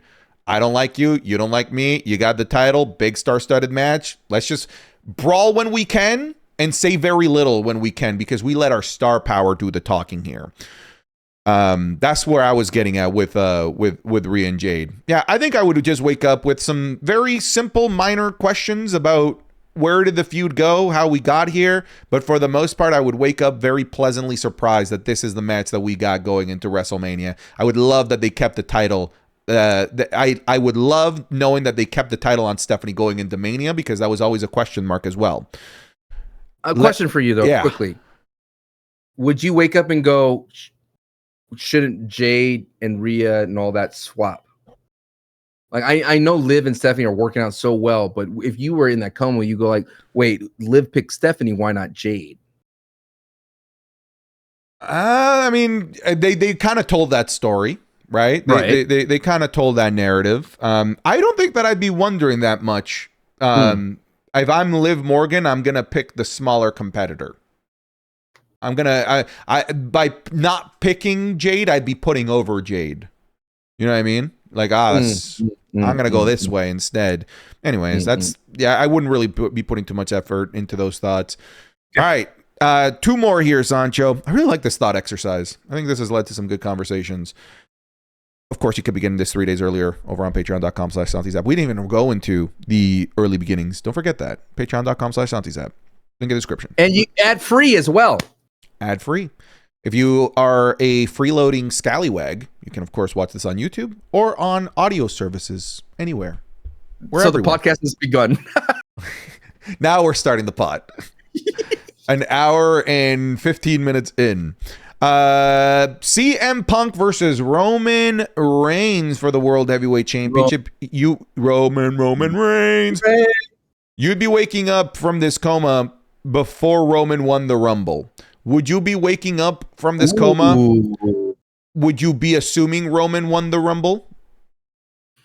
No, I don't think I would. Didn't we go into the Rumble saying like, this is great that you have an undisputed champion in Drew McIntyre being a possible target, because then it just opens the floor for more people from winning? Sure. And we're like, okay, that means like now it goes from like 2 people, 3 people winning to like 4 or 5. Correct. And that's awesome. I would go, okay, wow, Roman wins the Rumble. Who's he going to pick? He has 2 perfect targets to pick between Drew and CM Punk, considering that they have both blood feud between the two. You had the former bloodline hunter and Drew McIntyre going up against Roman. Makes a lot of sense. And then you have Roman he just came off of Mania with CM Punk. And then I would go, wait, he chose the heavyweight title, which he's already said is a lesser title for him. I'm glad you brought that up. That'd be one of the things I'd be bringing up. Like, wait, didn't you say that? It's like, that's not worth tribal chief time? And then I would go, okay, well, there's a lot of history between CM Punk and Roman that they could dig through. I'm interested to see how far they're willing to dip into that. I would go back in time, like, oh, they talked about their past. They talked about the podcast. They talked about Shield. That's really cool. CM Punk crossed the line and talk about the bloodline. Does that mean more bloodlines getting involved? They got Jimmy and Jay involved. How deep is that bloodline line going to go? How deep are we going to go? And then like it would be like a graph where it's like hype levels really high and then it plateaued. And I got a lot of criticism on X when I said, look, another back-to-back SmackDown and Monday Night Raw ending in a brawl. And it did. And I feel like in the moment that we had at Madison Square Garden, it threw out a lot of nuance that I made in a video talking about the mind games of CM Punk and Roman. They're talking about getting in each other's heads, trying to figure out what makes them tick, what pushes their buttons, how they're going to be passive until one of them crosses the line, like, aha, I got one over for you. But this time CM Punk literally maniacally goes in and beats up Roman by himself, shield bombs Roman by himself, and overcomes Roman because Roman accidentally speared somebody else. He accidentally hit R3. Roman hit R3 and finished it on somebody's security guard. And that, to me, I would go, all right, so all that happened to Roman at Madison Square Garden, which, by the way, had no dark match. Did you know that? Damn, wouldn't that suck? You paid all that money. That was your event goal. They didn't do anything post that? No, that's what I've heard. No dark match at the Garden with only 4 matches. Are you kidding me? Damn. That's anyway. Wild. I think I'm on board with everything that you're saying. All the questions that I would have. The other one that you didn't bring up was, wait a second. I thought Survivor Series War Games ended teasing Cody versus Roman again, and that Punk and Roman were cool. Right. Well, how did we move away from that? Why did Cody lose the championship then? If WWE was set on doing Cody versus Roman, what changed along the way? Is Triple H playing his games? We got the creative politics at play. That would definitely be one of the questions that I have here. I would also be wondering, like, what are they leaning into here? Like, what kind of storyline are we telling? Are we, like, I would be saying, man, I hope that they're exploring the the relationships and the hatred of CM Punk and Roman Reigns to really build this. And then I would look at the footage of everything that's happened since I woke up from the coma, and I would start by seeing the early days of their promos and say, so they're making this personal. They're making this about why they hate each other, their experiences with one another, how far back they go, dating all the way back to the Shield days. You didn't make me, blah, blah, blah, blah. And then I would be really freaking confused as to why they then moved away from that. Like, why did we go to becoming, masturbators? Why did we, master rage baiter? Oh, dude, a master rage bait? That's unhealthy. I would wonder why they pivoted away from what was working with the crowd, because I was really, really excited for this match, Sancho.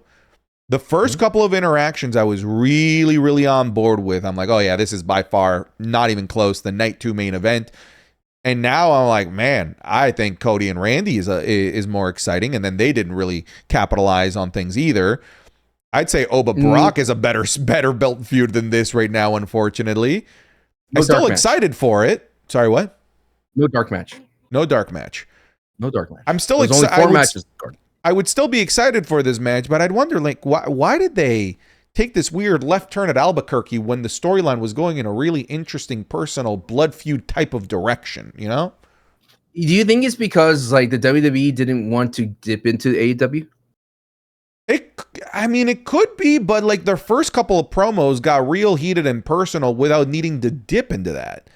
I think, but that's the next step. You left. You went to do your own little whatever project, and look at you, you're back.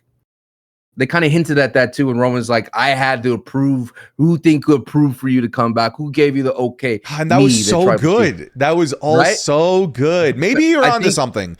It could be maybe they were just a little bit too afraid of the casual fan asking themselves, wait, where did he go?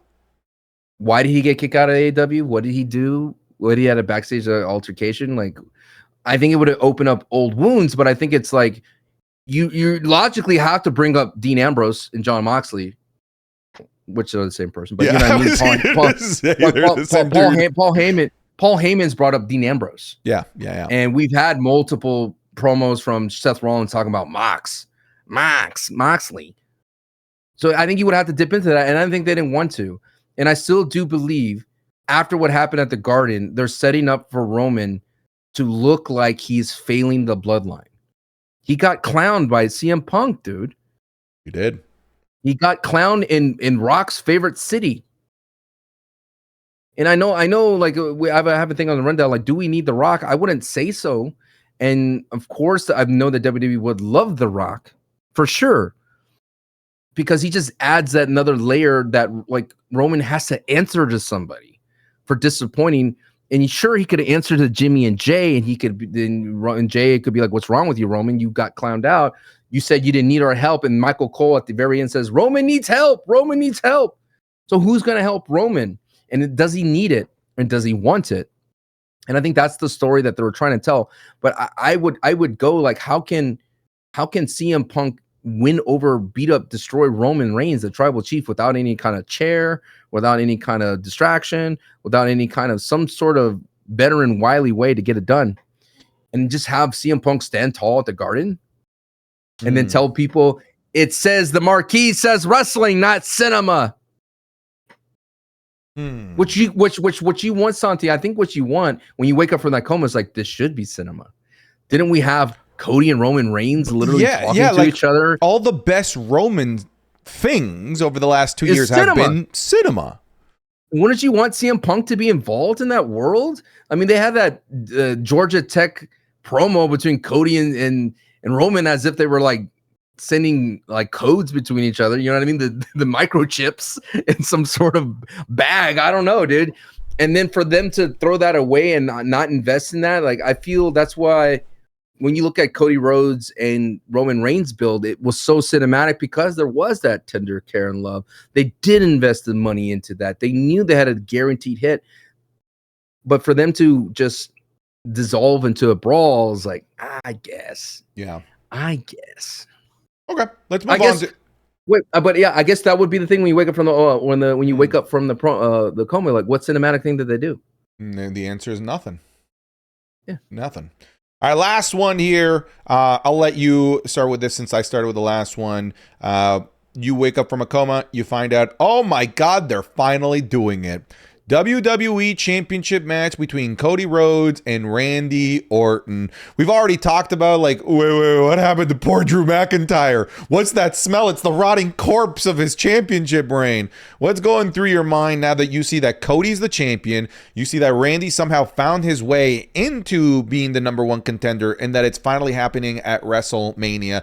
You went into this coma before Randy even turned heel. Remember that? Yeah, I would say, well, is this a babyface versus babyface type of situation? I would go, or did they turn finally Randy heel? And then I would wonder, like, what's the Cody fans like? Like, what's the struggle here for Cody? Is it student versus mentor, which Cody has like tossed away at Madison Square Garden? Is it that Randy's now just unleashed and being the Viper? Like, no, he beat up Matt Cardona. Has Cody did anything to Randy in return? Well, he did have a brawl. Did Randy do anything to Cody's family? No, not yet. Is Randy getting booed? No, he's not. He's getting cheered. Oh, it's because I've been wanting this for a long time. I've wanted Randy Orton to be a heel because it's where he's at his best. And I think the last thing I would wonder, I would be like, is there a gimmick to this match? Is there a bull rope match? If it's gotten to the point where the feud has exploded to this point where it is falls count anywhere, or it is like the same thing with at SummerSlam between him and John Cena.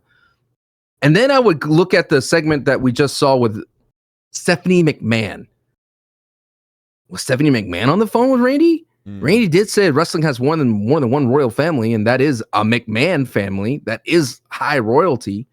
Stephanie McMahon, banger on the mic, amazing performance there. What's the play here? Is Stephanie McMahon a one-off? Was that just a one-off performance for Stephanie just to get Cody Rhodes to wake up and to give permission for Cody to be more heely, to understand that Cody's going to be more of a nightmare for Randy? He's going to go deeper because Stephanie McMahon said, this version of Cody can't beat that version of Randy. You are not your father. You need to be your own person. You need to be your own man. You need to be your own nightmare. Stop being Dusty Rhodes. Be Cody Rhodes. So I think what get lost in all that is that I can never trust a McMahon. I can never trust a McMahon.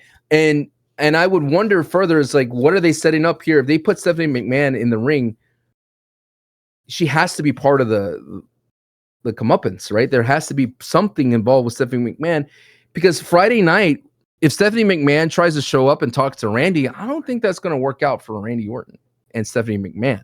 I think Randy could I like how Cody called her out. And like, Randy did a lot of crazy things to you too. And here you are defending Randy against me. There'll be a lot of those questions of why Stephanie McMahon's here all of a sudden near the end game. Yeah. I did say in the Raw review available on patreon.com/SantiZab that this wasn't just like, for me at least, how I interpret this, and maybe I'm a bit maybe too naive and wide-eyed, is that it doesn't just open the door for Cody to be more heely. To me, that opened the door for Cody Rhodes to be heel, because she basically told him, you don't have that dog in you like that '09 Randy does. He's a sadistic piece of crap.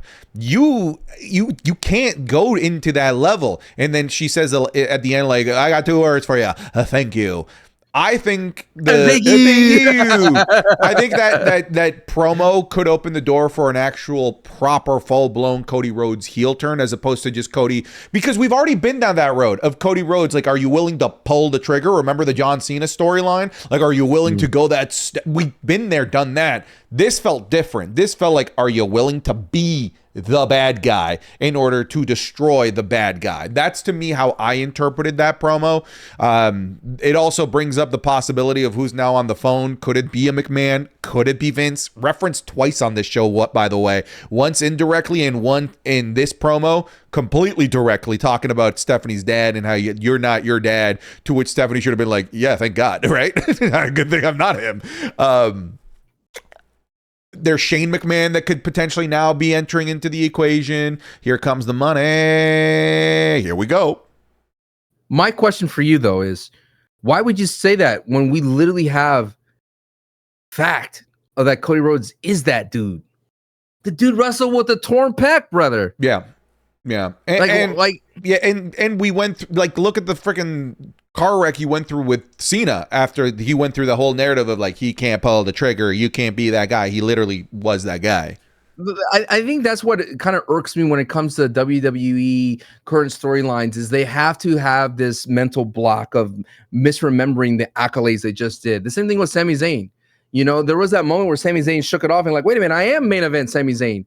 I'm main event in WrestleMania. I became a tag team champ. I beat you, Jay. Like, there was those moments of like, and then the same thing with Gunther. Like, I tapped out Cena. I'm not Shad Gunther anymore. Like, right, there's so many of those moments here. And then for Cody Rhodes to go back down to Stephanie McMahon and say, oh my God, you're right. When literally Cody's like, nah, I'm going to do my own thing. I am that guy.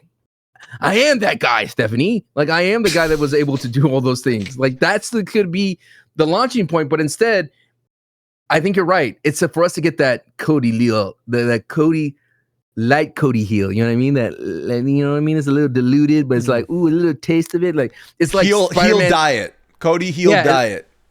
Heel Zero is like that Spider-Man 3, you know, Tobey Maguire was kind of like a Venom with a symbiote. Like, oh, okay, Cody Rhodes is going to come out. I'm a heel now. I'm going to brood out my hair. I'm going to come out and go, big man. I'm going to go all that. So maybe you're right. Maybe this is a way for us to get the taste of Cody Rhodes is going to walk in with like bandage hands and cut off sleeves and just like, this is me, I'm here to fight. Come on, Randy, no more words, let's go. That's what we're gonna get, dude. What if he comes out at Mania with his hair dyed jet black? Oh, see, then you're like, okay, symbiote Cody Rhodes, dude. Is that too on the nose if he becomes symbiote? Yeah, I'd still like it. And then it's like a dude, he's like gonna struggle. He's gonna struggle with St. Louis. St. Louis. I'm gonna tell Cody you're making fun of his list. Stop it! No, I am. No. And you know what? He follows me on X. I could DM him right now. And guess what? I put the clip and everything. Look at him calling you Daffy Duck. That's what you said. No, you can't use my own strategy on me. That's what you said. You got this guy's like suffering sucker dad. That's what you said. Sylvester the cat. Mutually assured destruction, brother. I got Oba on the DMs too. It's like us, Drew and Jacob are just gonna pull each other down. No more wrestling in school. Now you wonder why. It's because it all happened on the inside. I tell Oba you think he has a unibrow. That's what I tell him. Look, you see these eyebrows? Why would I do that? No, I would never besmirch. I fight these every day, these hairy caterpillars, brother. I would never besmirch the big eyebrowed man ever in my life. Yeah, shout out to eyebrows, man. I'm going to come up with anything and everything to tell Oba, though. It's good, dude. I've got like a whole list of things that you've said about him. Terrible things. Awful things. Things you don't even know about. Things you didn't even know you said in your sleep. Minority Report. You seen that movie? Yes, I have seen Minority Report. Yeah, that movie is awesome, dude. Tom Cruise. It's funny you brought that up. That Sarah and I were just talking about that movie specifically, like literally on Sunday. So I was listening in. I hacked into your. That's weird. Cameras. What's going on here? Okay, if I were to wake up and see Cody Rhodes versus Randy Orton, I'd be like, oh, interesting. Adrenaline is in my soul. Yeah. They woke me up with adrenaline here. I definitely have questions about Drew McIntyre. Why did we end that championship run so quickly? Why did we pivot? Did WWE press that panic button that we were talking about? It seems like the panic button was pressed just to go back to the good old Cody Rhodes. I'm rubbing off of you so bad. You said good old. Dude, you are. When it comes to Randy, I definitely have questions on like what kind of Randy are we getting here? Is this that 09? Is this that 09 Randy? Which, by the way, let's go back now to Stephanie McMahon. One of the things that I said in the Raw review, a little sneak peek here, is that the Randy she was talking about, I don't think has been properly represented on screen over the last couple weeks. They tried. They did with the heel turn. I'm like, okay, that's a diabolical Randy. But then the following week with Cardona, the smashing of the arm, I don't think was like this, like, next step thing. He wrestled the next week. So yeah, exactly. And then they did like this weak ass brawl the following week. Stephanie and then Jelly Roll got cuttered. Yeah, he got cuttered. Yeah, sure. He did what you asked for. Good. You watched that match like this the whole time. Entire time, bro. Entire time I was mortified. I think for me to have bought more of what Stephanie was saying about this Randy Orton, I needed to see more of that sadistic, diabolical Randy Orton that she was talking about, and I don't think that we've gotten that over the last couple of weeks. It's a shame that he didn't show up in the Garden, though. Sure. To do what? Just RKO Stephanie? For old time's sake. For old time's sake, yeah. Just a little bit of nostalgia. MSG loves their nostalgia. Like Cody leaves the ring, and then Stephanie McMahon's sitting in there, and then you do that one camera shot where it's just Stephanie like this. You know what I mean? And then Randy pops up right here, like, woo. Oh, that would have been crazy. Yeah, you would have been, no. That would have been insane. And then Randy goes like this. Awesome. Randy goes, I just played. That would have been it, dude. And then you have Triple H go, get out of here. I don't want to put my face in this feud, but you hurt my wife and get out of here. My wife. It. All right, one last one, Sancho. You wake up from a coma and you see John Cena as the host of WrestleMania. Wait, I thought you were tired. Dude, I thought his announcement video when he's just in that empty Hollywood street, this looks like AI. It didn't look real. Well, I have a question for you. Is it look, we're getting John Cena, but not John Cena. We're getting Jonathan. Yeah, we're getting Jonathan Cena, not John Cena. We're getting Hollywood Cena, not John Cena. Because you know why? Because in his announcement, he promoted Netflix.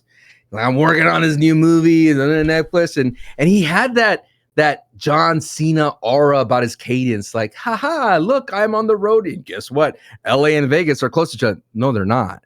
It's a 4-hour drive. Dare I say that's a 40-minute flight. Not bad, but still, they're not that close, Santi. I want to ask you, as the person that paid top dollar, paid a lot of money. 4 bands. Was it 4 bands? 5 bands? 6 bands? 7 bands? 8 bands? 9? 10 bands? It was a few bands. A few bands to sit there. Handful of bands. A handful of bands, and with you could-you wristband, could-you thing, could-you spinner belt, could-you shirt, could-you jorts, all those kinds of things. And you sat there and you watched your hero. I'm released. You sat there and you saw that happen before your eyes. You're like, you know what?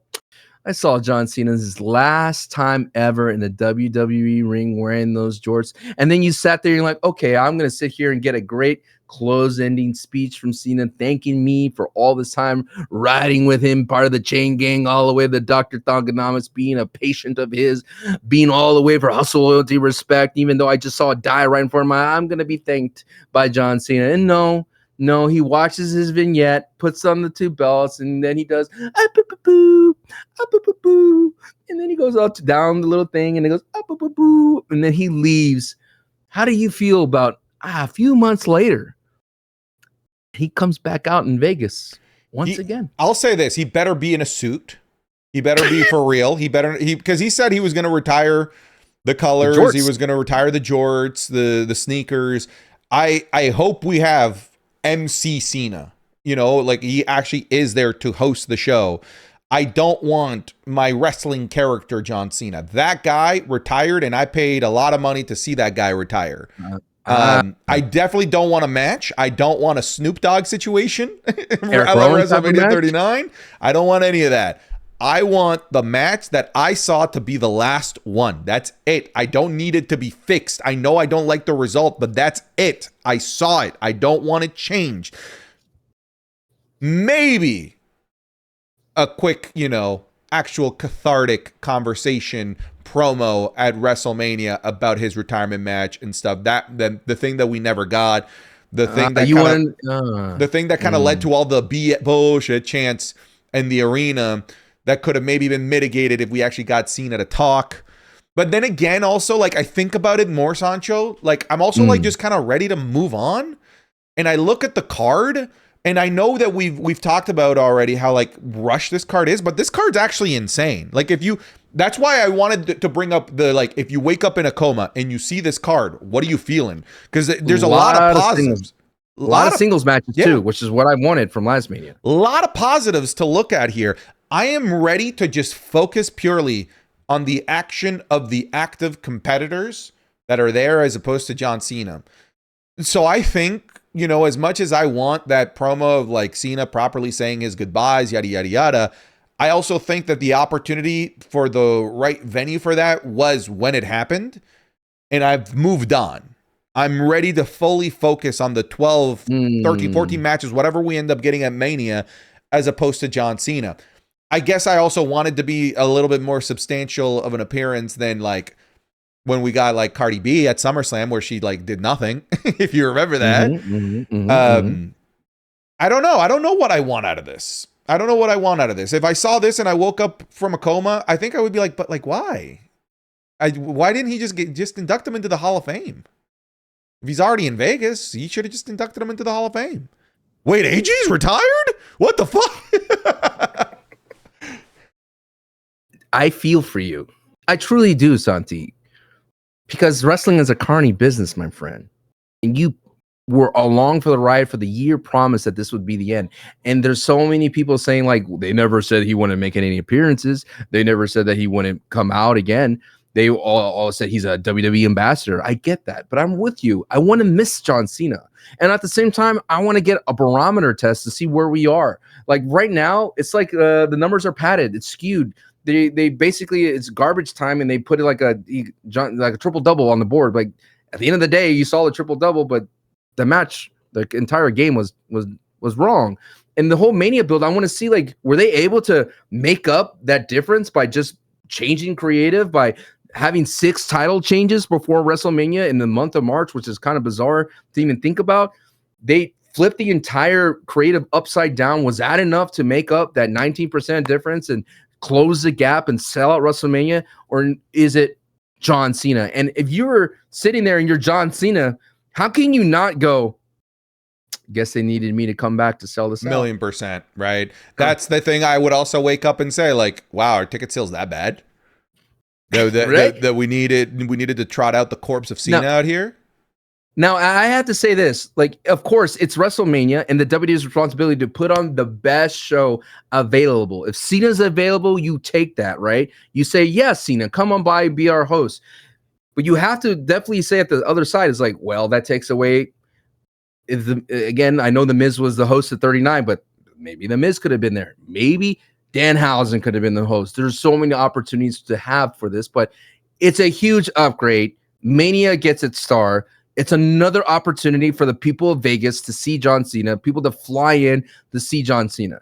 But I really will come here today, and I really wanted to ask you, is that fair for you to have to relive this again? And is it fair for the people that were promised that this was the last time you see Cena and Mania? Was it ever said this was the last time you see John Cena and last Mania ever in Vegas? Was that ever said before? Like, I mean, they were saying his last Mania, but I don't. Obviously, like, I think the assumption is match as a competitor, correct? Yeah. And he said this would be my last time I'm ever in WrestleMania as a competitor. And I'm not saying like Mania. I'm not saying like John Cena. You're not ever allowed back in the house, for sure. But it's like if someone just graduated high school and then they came back. Yeah, they're back in their hometown already. It's like, bro, what are you doing? The driver out the parking lot. What are you doing here still? Didn't you graduate last year? But I get it. If it was my business and I have that card available, I would throw down that card. But Cena can't save you every Mania, brother. He can't save you the next PLE. He can't show up at SummerSlam to keep saving the money. But I had the last thing I'll leave you with this is Stone Cold told Cena the same thing as like, when I was around, we didn't have to put tarps in these whatever. And Cena has learned from that, like, not to be that kind of guy, not to kind of, undercut what's happening in the business, because you don't know what's happening in the day-to-day if you're just showing up. But it's just odd to me that you're going to that's the message that you send, and it could be an unintentional message, but the optics of it's weird. And you know what? I did not like the way it was announced, because then it's like, oh, this is the actor working here, promoting Netflix and promoting all that. Your Netflix wanted you to host Mania versus Cena. No, I want to be there for the people type of situation. In terms of optics, I'm with you. All right, a couple other things here. I wish I could hug you through. You know what I mean? Because you know why? Because you're not going to hug me for LA Knight. What happened to him? You sit there and you repost him slipping off that top rope thinking that's a problem. You know what? I tweeted this out. Don't care. Still my guy. You know what? You're talking to a disillusional guy right here. Do you understand? You have nothing to lose. I have nothing to lose. And I am in a program, and by far the most views ever socially involved iShow speed, clocking LA Knight with brass knucks. Do you understand? I am gravy. I am playing with house money. I am feeling it. This, yes, late in the pod, let me rant about LA Knight. Okay, I've been holding on to this for such a long time. LA Knight is going to work a Mania, whatever, match, Vision, Usos, LA Knight, speed.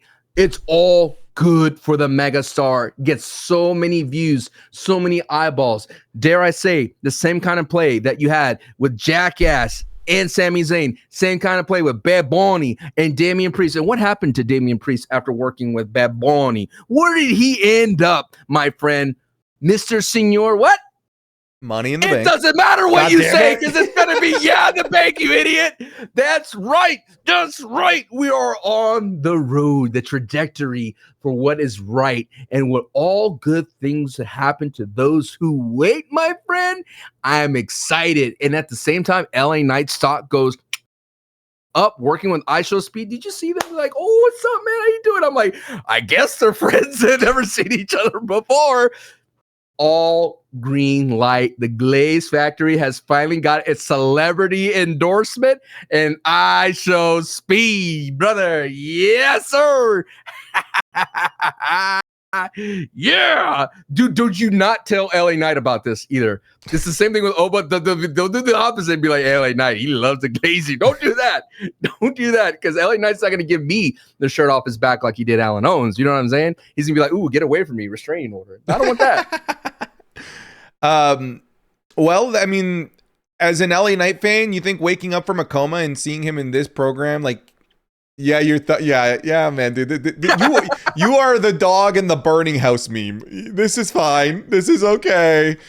Why is it a doubt? Why is there's no negative here? No negative. I mean, he could botch something again, dude. Like, that match is gonna have Speed, Jey Uso, and LA Knight if they do that. That brass knuckle looks stiff as mess, didn't it? It did. Like, mad stiff when he clocked LA Knight. I'm surprised he didn't get his eardrum ruptured, but fun segment, dude. Really fun segment. I agree with you.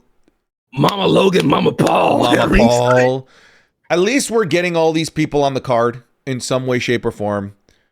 We have new champions, which I want to talk about here in just a second. Off the back of the Usos getting a new tag team theme, by the way, then they go on to lose the tag titles. That was a little bit weird. What is it? It's just us, Us? It's just us, Us. Yes.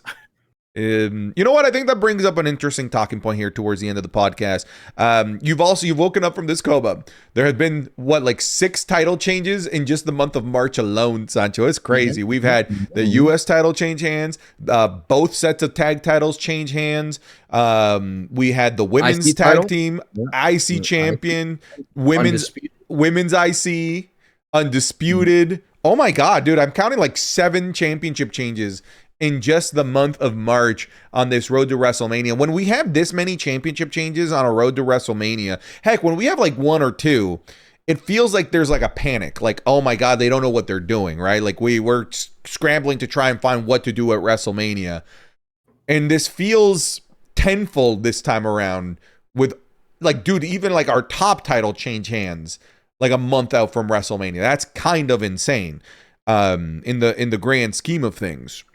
I'm curious how you're interpreting all of these title changes this close to WrestleMania. Is it a sign of WWE trying to make pieces fall where they want them to fall going into WrestleMania? Like, for example, hey, we really want Damian on the card.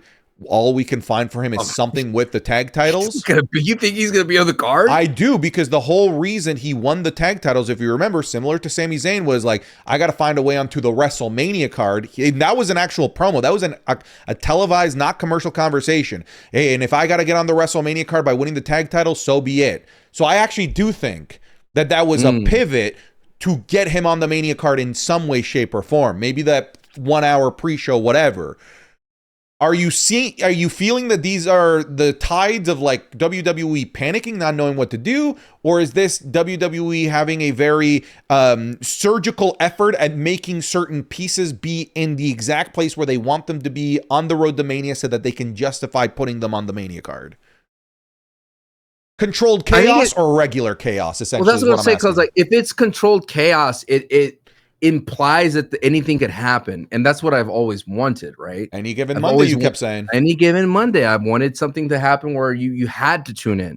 You see a title match, you have to check it out because you never know what would happen. And apparently, like the tag team titles turning at Garden was like the first time ever in that building, in that arena, in a long time, like in a long time, like forever ago, that we said the tag team titles change hands in the arena and the Madison Square Garden. So it's fun for weekly television. But I think I think with the first domino falling, that Drew was the like, damn. If Drew was like, say it was on the shoe was on the other foot where Drew became undisputed right before Mania, that'd be like, oh, they're trying new things. They're trying to be, progressive in how they book. They want Drew McIntyre to walk into Mania. But I think it's because it's like the Sami Zayns, the Cody Rhodes, like the names that have been around for a long time, that where it doesn't feel like controlled chaos. It does feel like it goes from panic button, which I've been using a lot on my YouTube channel. And some people are like, you're framing this all negatively by calling it a panic button. I could easily call it the go-to button. Sure. This is their go-to when things are not working for them, when they feel like they have no other options. Let's just go with a easy, reliable type of situation. Let's upload some DLC that we know is going to sell. So I would say, that it is definitely the opposite of controlled chaos because it seems not planned. I do think that these title changes, though, although maybe seeming not planned, does feel more like controlled chaos because it does feel like they are maneuvering the pieces to give us specific WrestleMania matches. Like, I would argue that Dom and Finn didn't need the IC title. So taking it off of them and putting it on Penta this close to WrestleMania opened up the door to give us this IC title ladder match, which justified putting 5 great performers with very little build onto the Mania card. I think that taking the title off of Rhea Ripley and Io Sky allowed the women's division to have their main eventer Rhea Ripley back in the scene and still have the tag team titles, in the regular ecosystem that they've been in that could get onto the Mania card. The one that seems the most random, funnily enough, is the most recent one, the tag team championships. Because at least the Damian one, like I said, it was off the back of a promo of like, I need to get on the Mania card. I got to find a way. Boom, win the tag titles. This last one, that one's like, wait, we could have done this match without you. Cool Mania. Actually, if you think about it. What?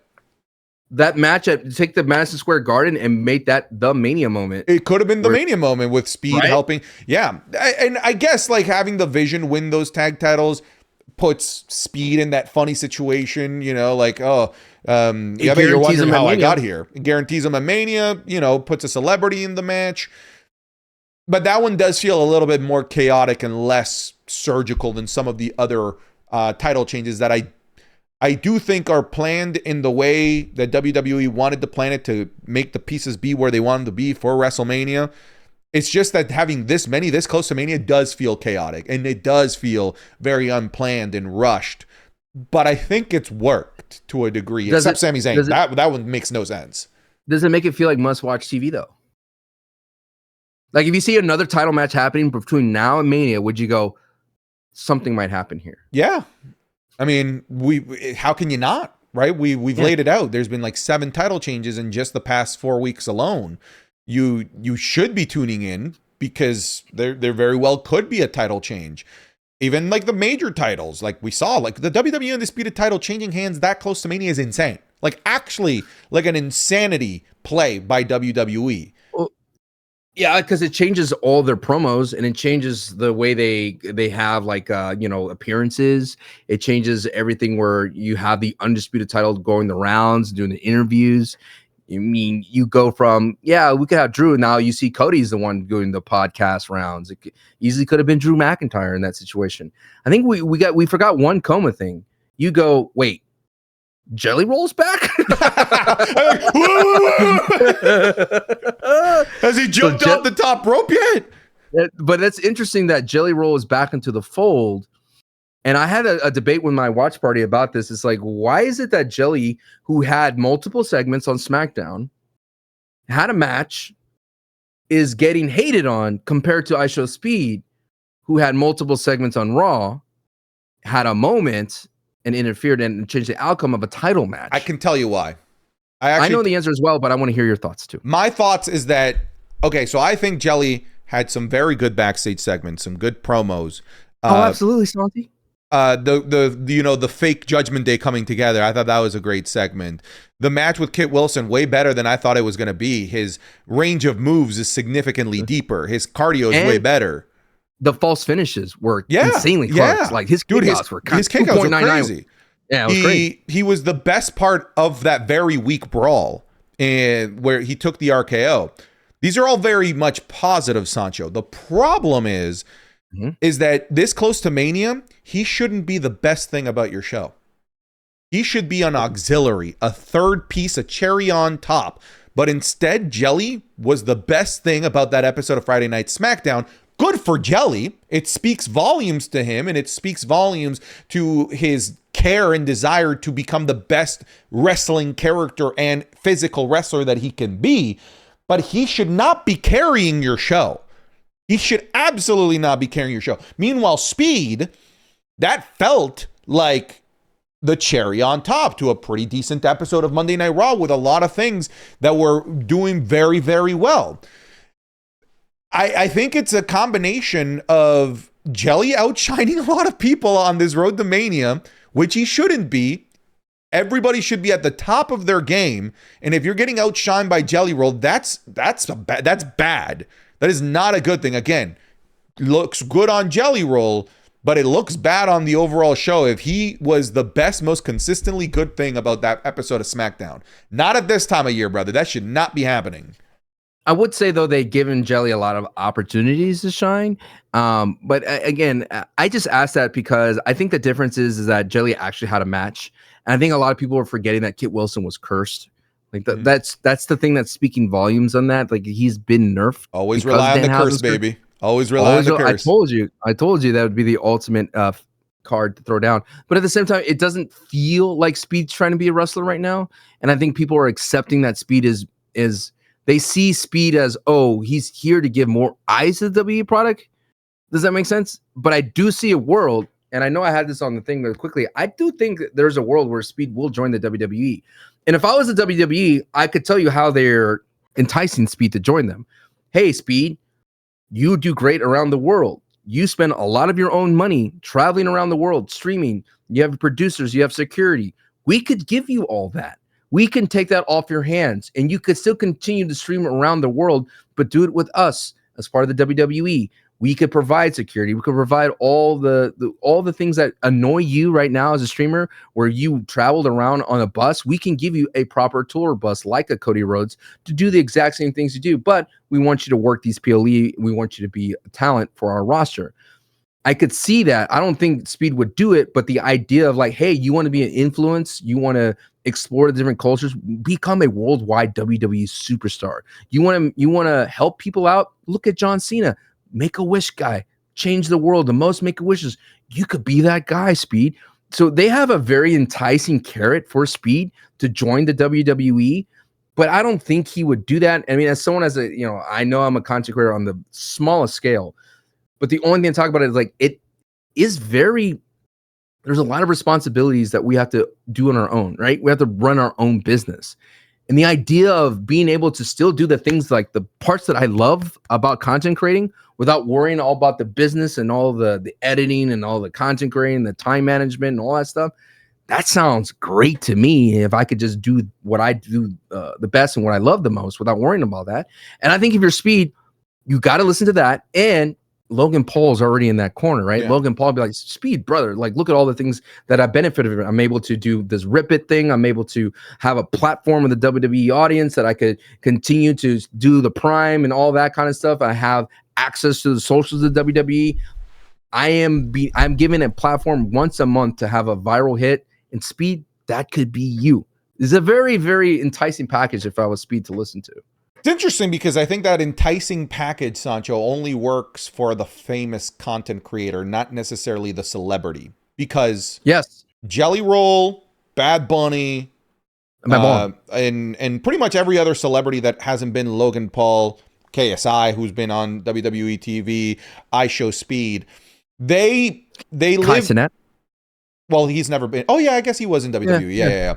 They live off of the economy of eyeballs. So if they're not posting content on like their own platforms, they're still winning by being on WWE TV because they're still generating eyeballs. I look at Jelly Roll, Bad Bunny. Those are guys that are sacrificing a lot more by being on WWE TV because they're not on the regular economy of eyeballs. They're in the economy of selling tickets to shows, to selling out stadiums. If Speed gets hurt, it's content. If Jelly or Bad Bunny gets hurt, it's millions of dollars in liability and insurance problems because shows need to get postponed. And I mean, we saw it with The Rock, right? We saw it with The Rock with Hercules with the like $250 million of problems that caused with the delay of the movie. So that benefit, that like enticing package that you listed there, I almost think it's almost only exclusively beneficial to content creators crossing over into WWE, not necessarily blanket celebrity in WWE. You know what I mean? Correct. And of course, the WWE would benefit for getting a younger demographic that they want so badly. I mean, Speed's demographic is right on the money. That's what you want. That's right.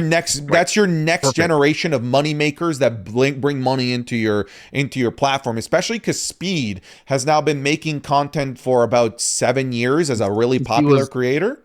He's been making content since he was 13, but yes, his kind of prime is right now. He's still I'd say the last 7 like years. 6 years he's been since the pandemic. Yes, he's been super popular. Those are kids that when they found Speed, they were like 14, 15 alongside the age of Speed. Now they're like the Sidemen's fans. They started out young and now they have buying power, right? That's why the Sidemen can peddle and sell so much stuff because their audience grew up with them and have so much money. We're on the precipice of Speed's audience having buying power. They're getting into their 20, 21, 22. They're going to get into the job market, blue collar work, university graduation, whatever it might be. They're going to start having money. And I know that WWE wants to get in there, put in their tentacles into Speed's audience as they're getting buying and purchasing power. Definitely, and that and the well. But if I was Speed, there is a huge benefit for having a machine like the WWE. Absolutely. Like behind you. I mean, there's so much instances and I think Logan in that corner just works so well. And then for them in terms of creative, put to it Speed with Logan just makes so much sense. It just makes so much sense. It's so easy, right? It's such a Lego piece fits Lego piece type of deal. Right. I love how Paul Heyman's like, relax, go get a ribeye, go celebrate. Oh yeah, he's dead. No. The Usos are gonna kill. But that's an interesting thing. I think, as we wrap up the pod, the Usos losing the titles, Roman down at the end of Monday Night Raw at the Garden, not a good look for the bloodline, brother. And I think the look is going to get worse. I mean, Solo Sikoa, I think, is going to start losing against the Wyatts. I think the Go Home SmackDown will feature the Wyatts and the MFTs. They're not going to be at Mania. I want to be wrong about that, but I think if Solo loses there, if Jacob Fatu loses against Drew McIntyre, it's not good for the bloodline, dude. Yeah. It's not good. All right. Well, Sancho, I'm looking at the time. Do you have time for new heat order, or you got to bounce? I have time. Let's do this quickly. New heat order is all. No, you leave. Yeah, we'll do new heat order. Then you leave, and I'll read the patrons. Okay, because I gotta go pick up my daughter. Get a load of this guy being a good dad. Boo! Being a good dad. Boo! By the way, I went to like a Austin FC game, a soccer game. Really cool, dude. Very loud. Like they're crazy there. Nice. They have the flags. They have a whole section where you have to stand the entire time. Yep. And you can't wear opposing jerseys or sweaters. That's the supporter section. Every football soccer stadium. You have to stand, and it's loud and it's crazy. You can't take plastic. You can't take cups in there. Bottles. You have to take plastic cups. I guess when people get crazy, they throw it in. They don't want that. We had a goal called back due to offsides, but I got to see like the fireworks and everyone going crazy, and the lights changed. It was awesome, dude. I'm gonna go to more. Go to a World Cup game. No.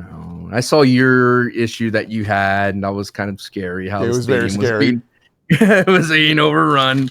Okay, new heat order for those of you know the buzz on excitement. Last week here, this is our excitement levels. We had number 11, Danhausen. Danhausen. Number 10, we had Drew and Jacob. And then number 9, we had Jelly Roll. Number 8, Liv Morgan. Number 7, Stephanie Raquel. Number 6, Usos. 5, Roman Reigns. 4, CM Punk. 3, Randy Orton. 2, Brock Lesnar and Paul. And 1, Oba. Family. So what is your new heat order? And by the way, does Danhausen get a match at Mania? Or is he just another? I think he has a match at Mania. I think he's going to make his in-ring debut at Mania. Danhausen. All right, so at number 11, Danhausen. Hold on. This is actually the list. 11, Danhausen. Sorry. Bailey, Penta, CM Punk, Roman Reigns, Paul Heyman, Trick Willie. 4, Brock Lesnar. 2, 3, Cody Rhodes. 2, Obafemi. 1, Randy Orton. Could be it. I don't know. Hell if I know. I don't remember these things. Where are we at? What do you think at number 1? It's not for the right reasons, but Sami Zayn. Sami Zayn. Huh? It's not for the right reasons. It's not positive talk. It's not positive buzz. I can't put him over Obafemi though. Look at but he's just sucking up now. He's just trying so hard. Fine. Put him at number 1. He is trying so hard. I can't put him over LA Knight. Oh, you can put him over LA Knight. Nice try, pal. Nice try, pal. By the way, Sami Zayn writes, but big thank you to my fans. These past few months especially have been tumultuous. And you had my back when times were tough. Now we're heading to WrestleMania together, and I'm walking in as champion. Lots of love, Sami Zayn. Dog, the replies are so funny. If you go in there, he's just getting torched. Let me click it. It's all Sammy Hogan AI images. Ain't no one wants you to win that respectfully. Sammy, with all due respect, I like you, man, but Melo deserves more. Give Melo his title back. First, you took Gable's IC match at Mania. Now you took Melo's title. More than likely his Mania match. I'm sure you win the Rumble or something and get your title shot at next year Mania 2. And then they have a lot of Hogan pictures. Love the energy, Sami Zayn. You've been through it and still came out a champion. The people got your back all the way to Mania. Let's go. Oh, wow, what a positive reply that was. Someone said I'll wait till a week before Mania before I say anything, which I agree. Okay. Number 10. Number 11. Does Danhausen crack the top 10? No, he's 11. Okay. He had a great segment. So you're going Oba number 1? I'm going with, let's see, Oba, Randy, Stephanie. Yeah, dude. Dude, Brock looks so scared. Brock is in insane shape right now. He looks so jacked and tan. He looks lean. Okay. What? Number 2, any love for the Vision? No. Any love for the Vision in the top 5? I have love for Speed, not for the Vision here. Can I get Speed at 4? I can give you Speed at 4. Okay. Can I get the Vision at 8? Maybe 9. Okay. I'll take it. Are we okay? Hold on. First couple. Are we doing Oba Brock 1, 2? Brock didn't really do anything in that segment, did he? He did F5 that guy. He did, but that was like after it was over. The buzz was crazy though. The buzz. Oba grabbed Adam Pearce. That was crazy. He launched that dude. This was an Oba day. Okay. Sami Zayn then. I know you don't want to. Again, this is not positive buzz. It's about who's creating the buzz, and there was a lot about Sami Zayn. Can you give me Penta at 5? Yeah, let's do Penta at 5. Penta at 5. Penta. Nice, Penta. Yeah, I get it. I get the jokes, Joe. That was a burp. Wait, was it Ricochet? That's Ricochet, yeah. Boy, what a ride he's had. Yeah, it's been any love for an CM Punk? One. Any love for CM Punk at 3? Maybe give me CM Punk at 3. Destroying Roman Reigns, Shield following by himself, standing tall in Madison Square Garden, or did that didn't do anything for you? It did a little for me, but like, is there really nobody that I'd put over him right now? Did it move? You know what I mean? Did it move? It's up there. Yeah. Did it wiggle? Wiggle, yeah. Did it wiggle, Santi? Wiggle, yeah. Little twitch in there? Just put him in there. No, we did this not in the order. You couldn't just go, just put him in there. Like, legit, did that segment do it for you? No, I don't know that it's at 3. Not at 3. I think he could be on the list, but not 7? At 3. Sure, 7? Put him 7. 7, I think, sounds more appropriate. So it didn't wiggle for you. Sir, I beg you. Trick Willie? Wait, slow down. I beg you. Besmirch you, my lord. Me lord. LA Knight at 10, please. You can have LA Knight at 10. Yeah! I am benevolent. Yes. I'm glad you didn't steal Prima Nocta, my lord. Oh, God. 11, 10, 9, space 8, 7, CM Punk, 6, Penta. We're all over the place. But like Liv and Vaquer. At 3? Or no. At 6? No, 6. Okay. I put Trick at 3, maybe. Ooh. Well, that Trick. Maybe. I mean, no love for... I'm trying to think here. What about Gunther and Seth? Yeah, that's what I was gonna say. Like, are you? I applaud the pivot. I'm like, okay, we're doing this. Don't need it, but I'll gladly take it because it's a banger of a match. Yeah, it's like okay. I ordered pepperoni pizza. You gave me sausage pizza, which is but it's free. But it's free. But it's free. Yeah. You've given me a cheese pizza. Yeah. It is free. It's not exactly the pizza I wanted, but I will take it. I'll smash it. Yeah. 8 or 3? I like Trick at 3. So I'm gonna say 8. Okay. I like that. No love for John Cena, huh? Nah. Yeah. That bum can continue to film his movies. Dude, poor Seth Rollins, dude. He sold that headlock pretty well, didn't he? Yeah. He was like, ah. He was like, yeah. Number 11, Danhausen. Number 10, LA Knight. Number 9, The Vision. Number 8, Gunther, Seth Rollins. Number 6, CM Punk. Number 6, Liv and Vaquero. Number 5, Penta. Number 4, Speed. Number 3, Trick Willie. Number 2, Sami Zayn. Number 1, Oba Femi. You think that dude like woke up today from landing on his hip? Like, yeah, dude, his hip must have been at least a little bit disaligned. I've watched that landing like so many times, and it is gross. That's probably some indie guy is like, Mom, check me out. Well, Dijak said that's one of his students. Was it? Yeah. If you go to Dijak's Twitter, he posts like he retweets like the video, and he's like, "Stop killing my students, Oba." Let me see. Yeah. Please stop murdering my students, he says. That's great. Do you see that spinal tap that Dijak did to the outside of the ring? When? On MLW? It's in the same thing. No, I haven't seen it. Yeah, check it out. Real quick. Want to go look at it now?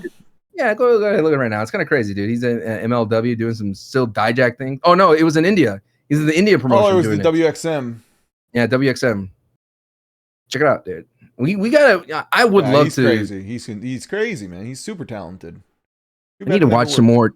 I need to watch more WXM. I need to watch more AAA. Shout outs to AAA, dude. I love that Fatal 4-Way they had. Awesome Fatal 4-Way for Laredo Kids Cruiserweight. Yeah. Oh, dude. Jack Cartwheel. He's crazy. He's insane. When does he hit the roster? I mean, he's not even on the in Evolve. I don't know. Hopefully soon. He's crazy.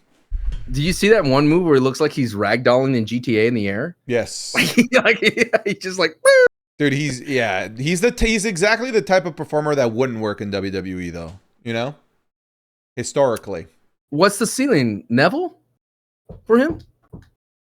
Not King Neville, not that type of Neville. I don't know. I don't know. I think Gravity never forgot Neville. I mean, I think it's like I don't know that I can talk about a ceiling because I don't even want to see him in WWE. I'm like, yo, Triple H's perfect for this type of guy. So, like, if he came to WWE, it'd be like a Tozawa. I unfortunately think so. I unfortunately think that's how they would book him. Yeah. All right, Sancho, you can get out of here. You got to go. I got to do the $15 patrons because I actually care about them and you don't, as you told me. You said you don't care about our $15 patrons or Obafemi. I could listen. I got 6 minutes. Oh, you got 6 minutes. Oh. All right, well, folks, I love Obafemi. I love the people. Thank you guys very much for listening to this episode of the Wrestling is Cool podcast. An extra special thank you goes out to our $15 patrons. They are producers of our show and get the benefit of having their name read out at the end as part of the credits. So shout out to Daddy Dom was Rob, Justice for Dirty Dom, 414, Russ, Toasty, Eos Alguero, Acknowledge the Pressure, Active D4C, Aco 4559, Abrim Zuda, Alex Regal, Alex, Alfie the Chosen One, Amalek, American Nightmare, Cody Lander, Anthony Blaze, Antony, Eric, Ariel Pacheco, Arrogance, Arturo Gonzalez, Ashley Reynolds, Ashlyn Poole, Aussie Kingslayer, Owen Dargan, Avadawepa. My wife said, "Don't forget you have your chicken schnitzel." Just eat it. Just eat it. Eat it, Sancho. Go get it right now and eat it on camera. Don't waste it. Wasting food is bad. Brother is like this big. Badass construction worker, Baldy, Ben Phillip, B Hostile, Blenda, Blue Cord, Bluefish, Brad Davis, Braden Primo, Brody Cyphers, Brian Gallardo, Bubba the Big Fella, Bunny Swag, Byron Williams, Cameron Warren, Cameron Talks WWE, Carlito, Casey R, CB, Chad, Chainsterhausen, Chandler Swinford, Chew Poppy, Chris Butner Lucas, Chris Kyle, Christian Anderson, Christopher Peterson, Chucky Gonzalez, Colby Mayo, Cool Whip Tim, Krusty Dingleberries, Cucumber in the Bum, Damian Martinez, Damian Priest, Lemon Peppa Wepadong, Dan Schuberth, Darth Squiggle, Dejan Salgado, Derek Barnhart, Dirty Dom, Undisputed Champion 2026, DJ Bates, D. Lopez. Wait, time out. I Show Speeds and LA Knight segment. How many impressions do you think it got on Netflix? Just real quick. Just throw that out a number. 40 million. Okay, it got 2 million. How much did he get for him slipping on the top rope? 5 million. 1 million. Oh. That's so random. Why'd you be... No, I have to bring it up because it's like even his failures get views. You know what I'm saying? I mean, the man does get views. Wait, what numbers were you talking about? What numbers are these? Impressions on where? Twitter. Oh, okay. X. Go ahead. D. Lopez, Dominic DeCoco, Drake Hughley, Dylan, Eagle Steve, Egg Toast, El Juan de Americano, El Joshi, Eric Ruiz Romero, Ethan Richardson, A. Obafemi, it's Paul Heyman, Isides, Dudu McFart, Fletcher Walpole, FMFCMA, Foster, JK, Freddie Trejo, Freelance Hot Takes, I'm just no selling here, Frenzy Wrestling, Freezer, Fugnux, Gaming Nerd 315, Gibby the Pressure, Fresher, Gilbert Deans, Glass Eater, Godspeed, Goonhausen, Goose Lesnar, GXA Man, Habibi Zap, Heath Robertson, Hey Shakes, I Ate Wepa Fruit, I'm Rick James, Ian Kelts, Ian McNugget, Ilya Dragonuts, Magic, Isaiah Schaefer, Issa Says Podcast 16 asking Santi to pay for WrestleMania, Astro Kid, Jack Gibley, Jack Harris, Jacob Dom, Jacob Mueller, Jacob Saffel, Jake, James Armin, James Smith, Jared Hernandez, Jason Flint, Jason Vane, Jason De Dios, Javier Rodriguez, Jax Teller, JVL McDuffie, JC Worley, Jelly Jamhausen,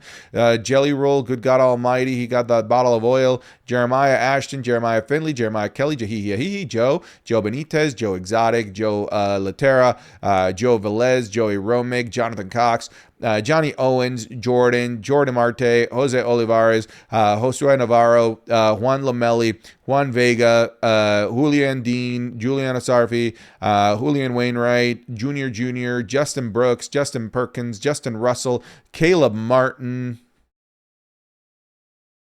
Keep Sancho's name at your effing mouth. Kevin Bega, Kevin Clark, Kilo, Cody Barker, Christopher Gutierrez, L.A. Nighthausen, Lawrence Richard, Lemon Peppa, Precious Steppas, Liam, Los Shifu, Logan Ward, Look, it's Pac-Man, Wepa, Luis Jimenez, Luisito El Calvo, Majed, Mal says the pressure makes champions, Mark, Marnie YCSM, Mason, Matthew Oberg, Mossy, Mackay, Michael Morname, Michael III, Miguel Paredes, Minoru Suzuki is goated, Muhammad Al-Banai, Monday Night Iraq. Dude, that keeps happening to me where I type in Monday Night Raw into Instagram, but the W and the Q are right beside each other. So I'll write Monday Night Rock, like RAQ, and then the auto like correct changes it to Monday Night Iraq. So that in my chat has quickly become a new, at least for now, localized brain rot. It hasn't left my chat, but just keep a lookout for it. Monday Night Iraq might be a new brain rot that starts taking over. 25 million Instagram views for Speed and LA Knight. Suck it, Santi. Okay.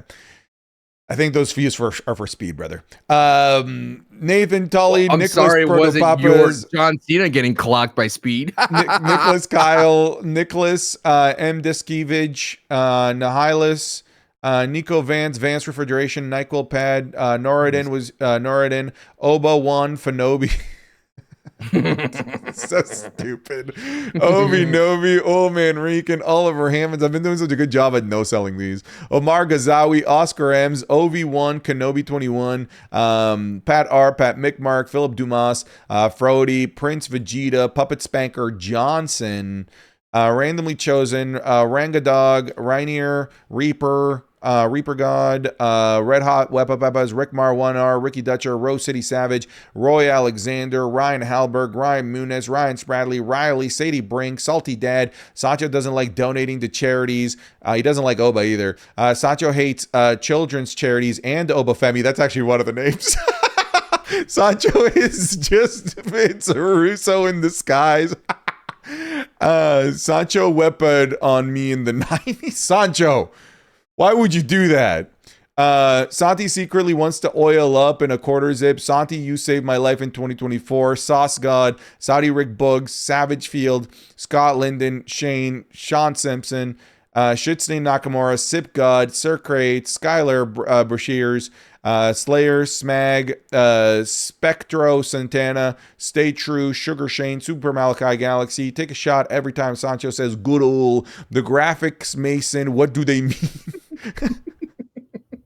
The original Second City Saint, the Patriots own the Chargers, Vanilla Joe Rilla, the LA Knight Mega Glazer, Jacob Kufis, the Final Boss, Bloodline Rules, Tom Lehman, Tom Shucksmith, Tom Dodd, Trevor Harder, Trevor Shiflett, Trick has one hell of a right hand, sorry Mello, Turner Doll, Tycho, Tyler Bouchard, Tyler Logan, Tyler McGarry, Undead, Unknown Zero, Utah Beach, Vegan Penguin, Venom, D. Tyler, Verzo, Voidsy, Juan Pablo III, Wayne Heiser, Wayne 082, Wepa Jean is not my love, White Mexican, Wody, William Newton, Wyatt, Zach Zmira, Yo Girl Side, Zach Griffin, Zach Butchers, A2K, Zeke Love, Zergzito, BB&J, and Gracias. Thank you guys all for watching and listening to this episode of the Wrestling is Cool podcast. We'll see you guys in the next one. Take care and goodbye. Love you, Oba.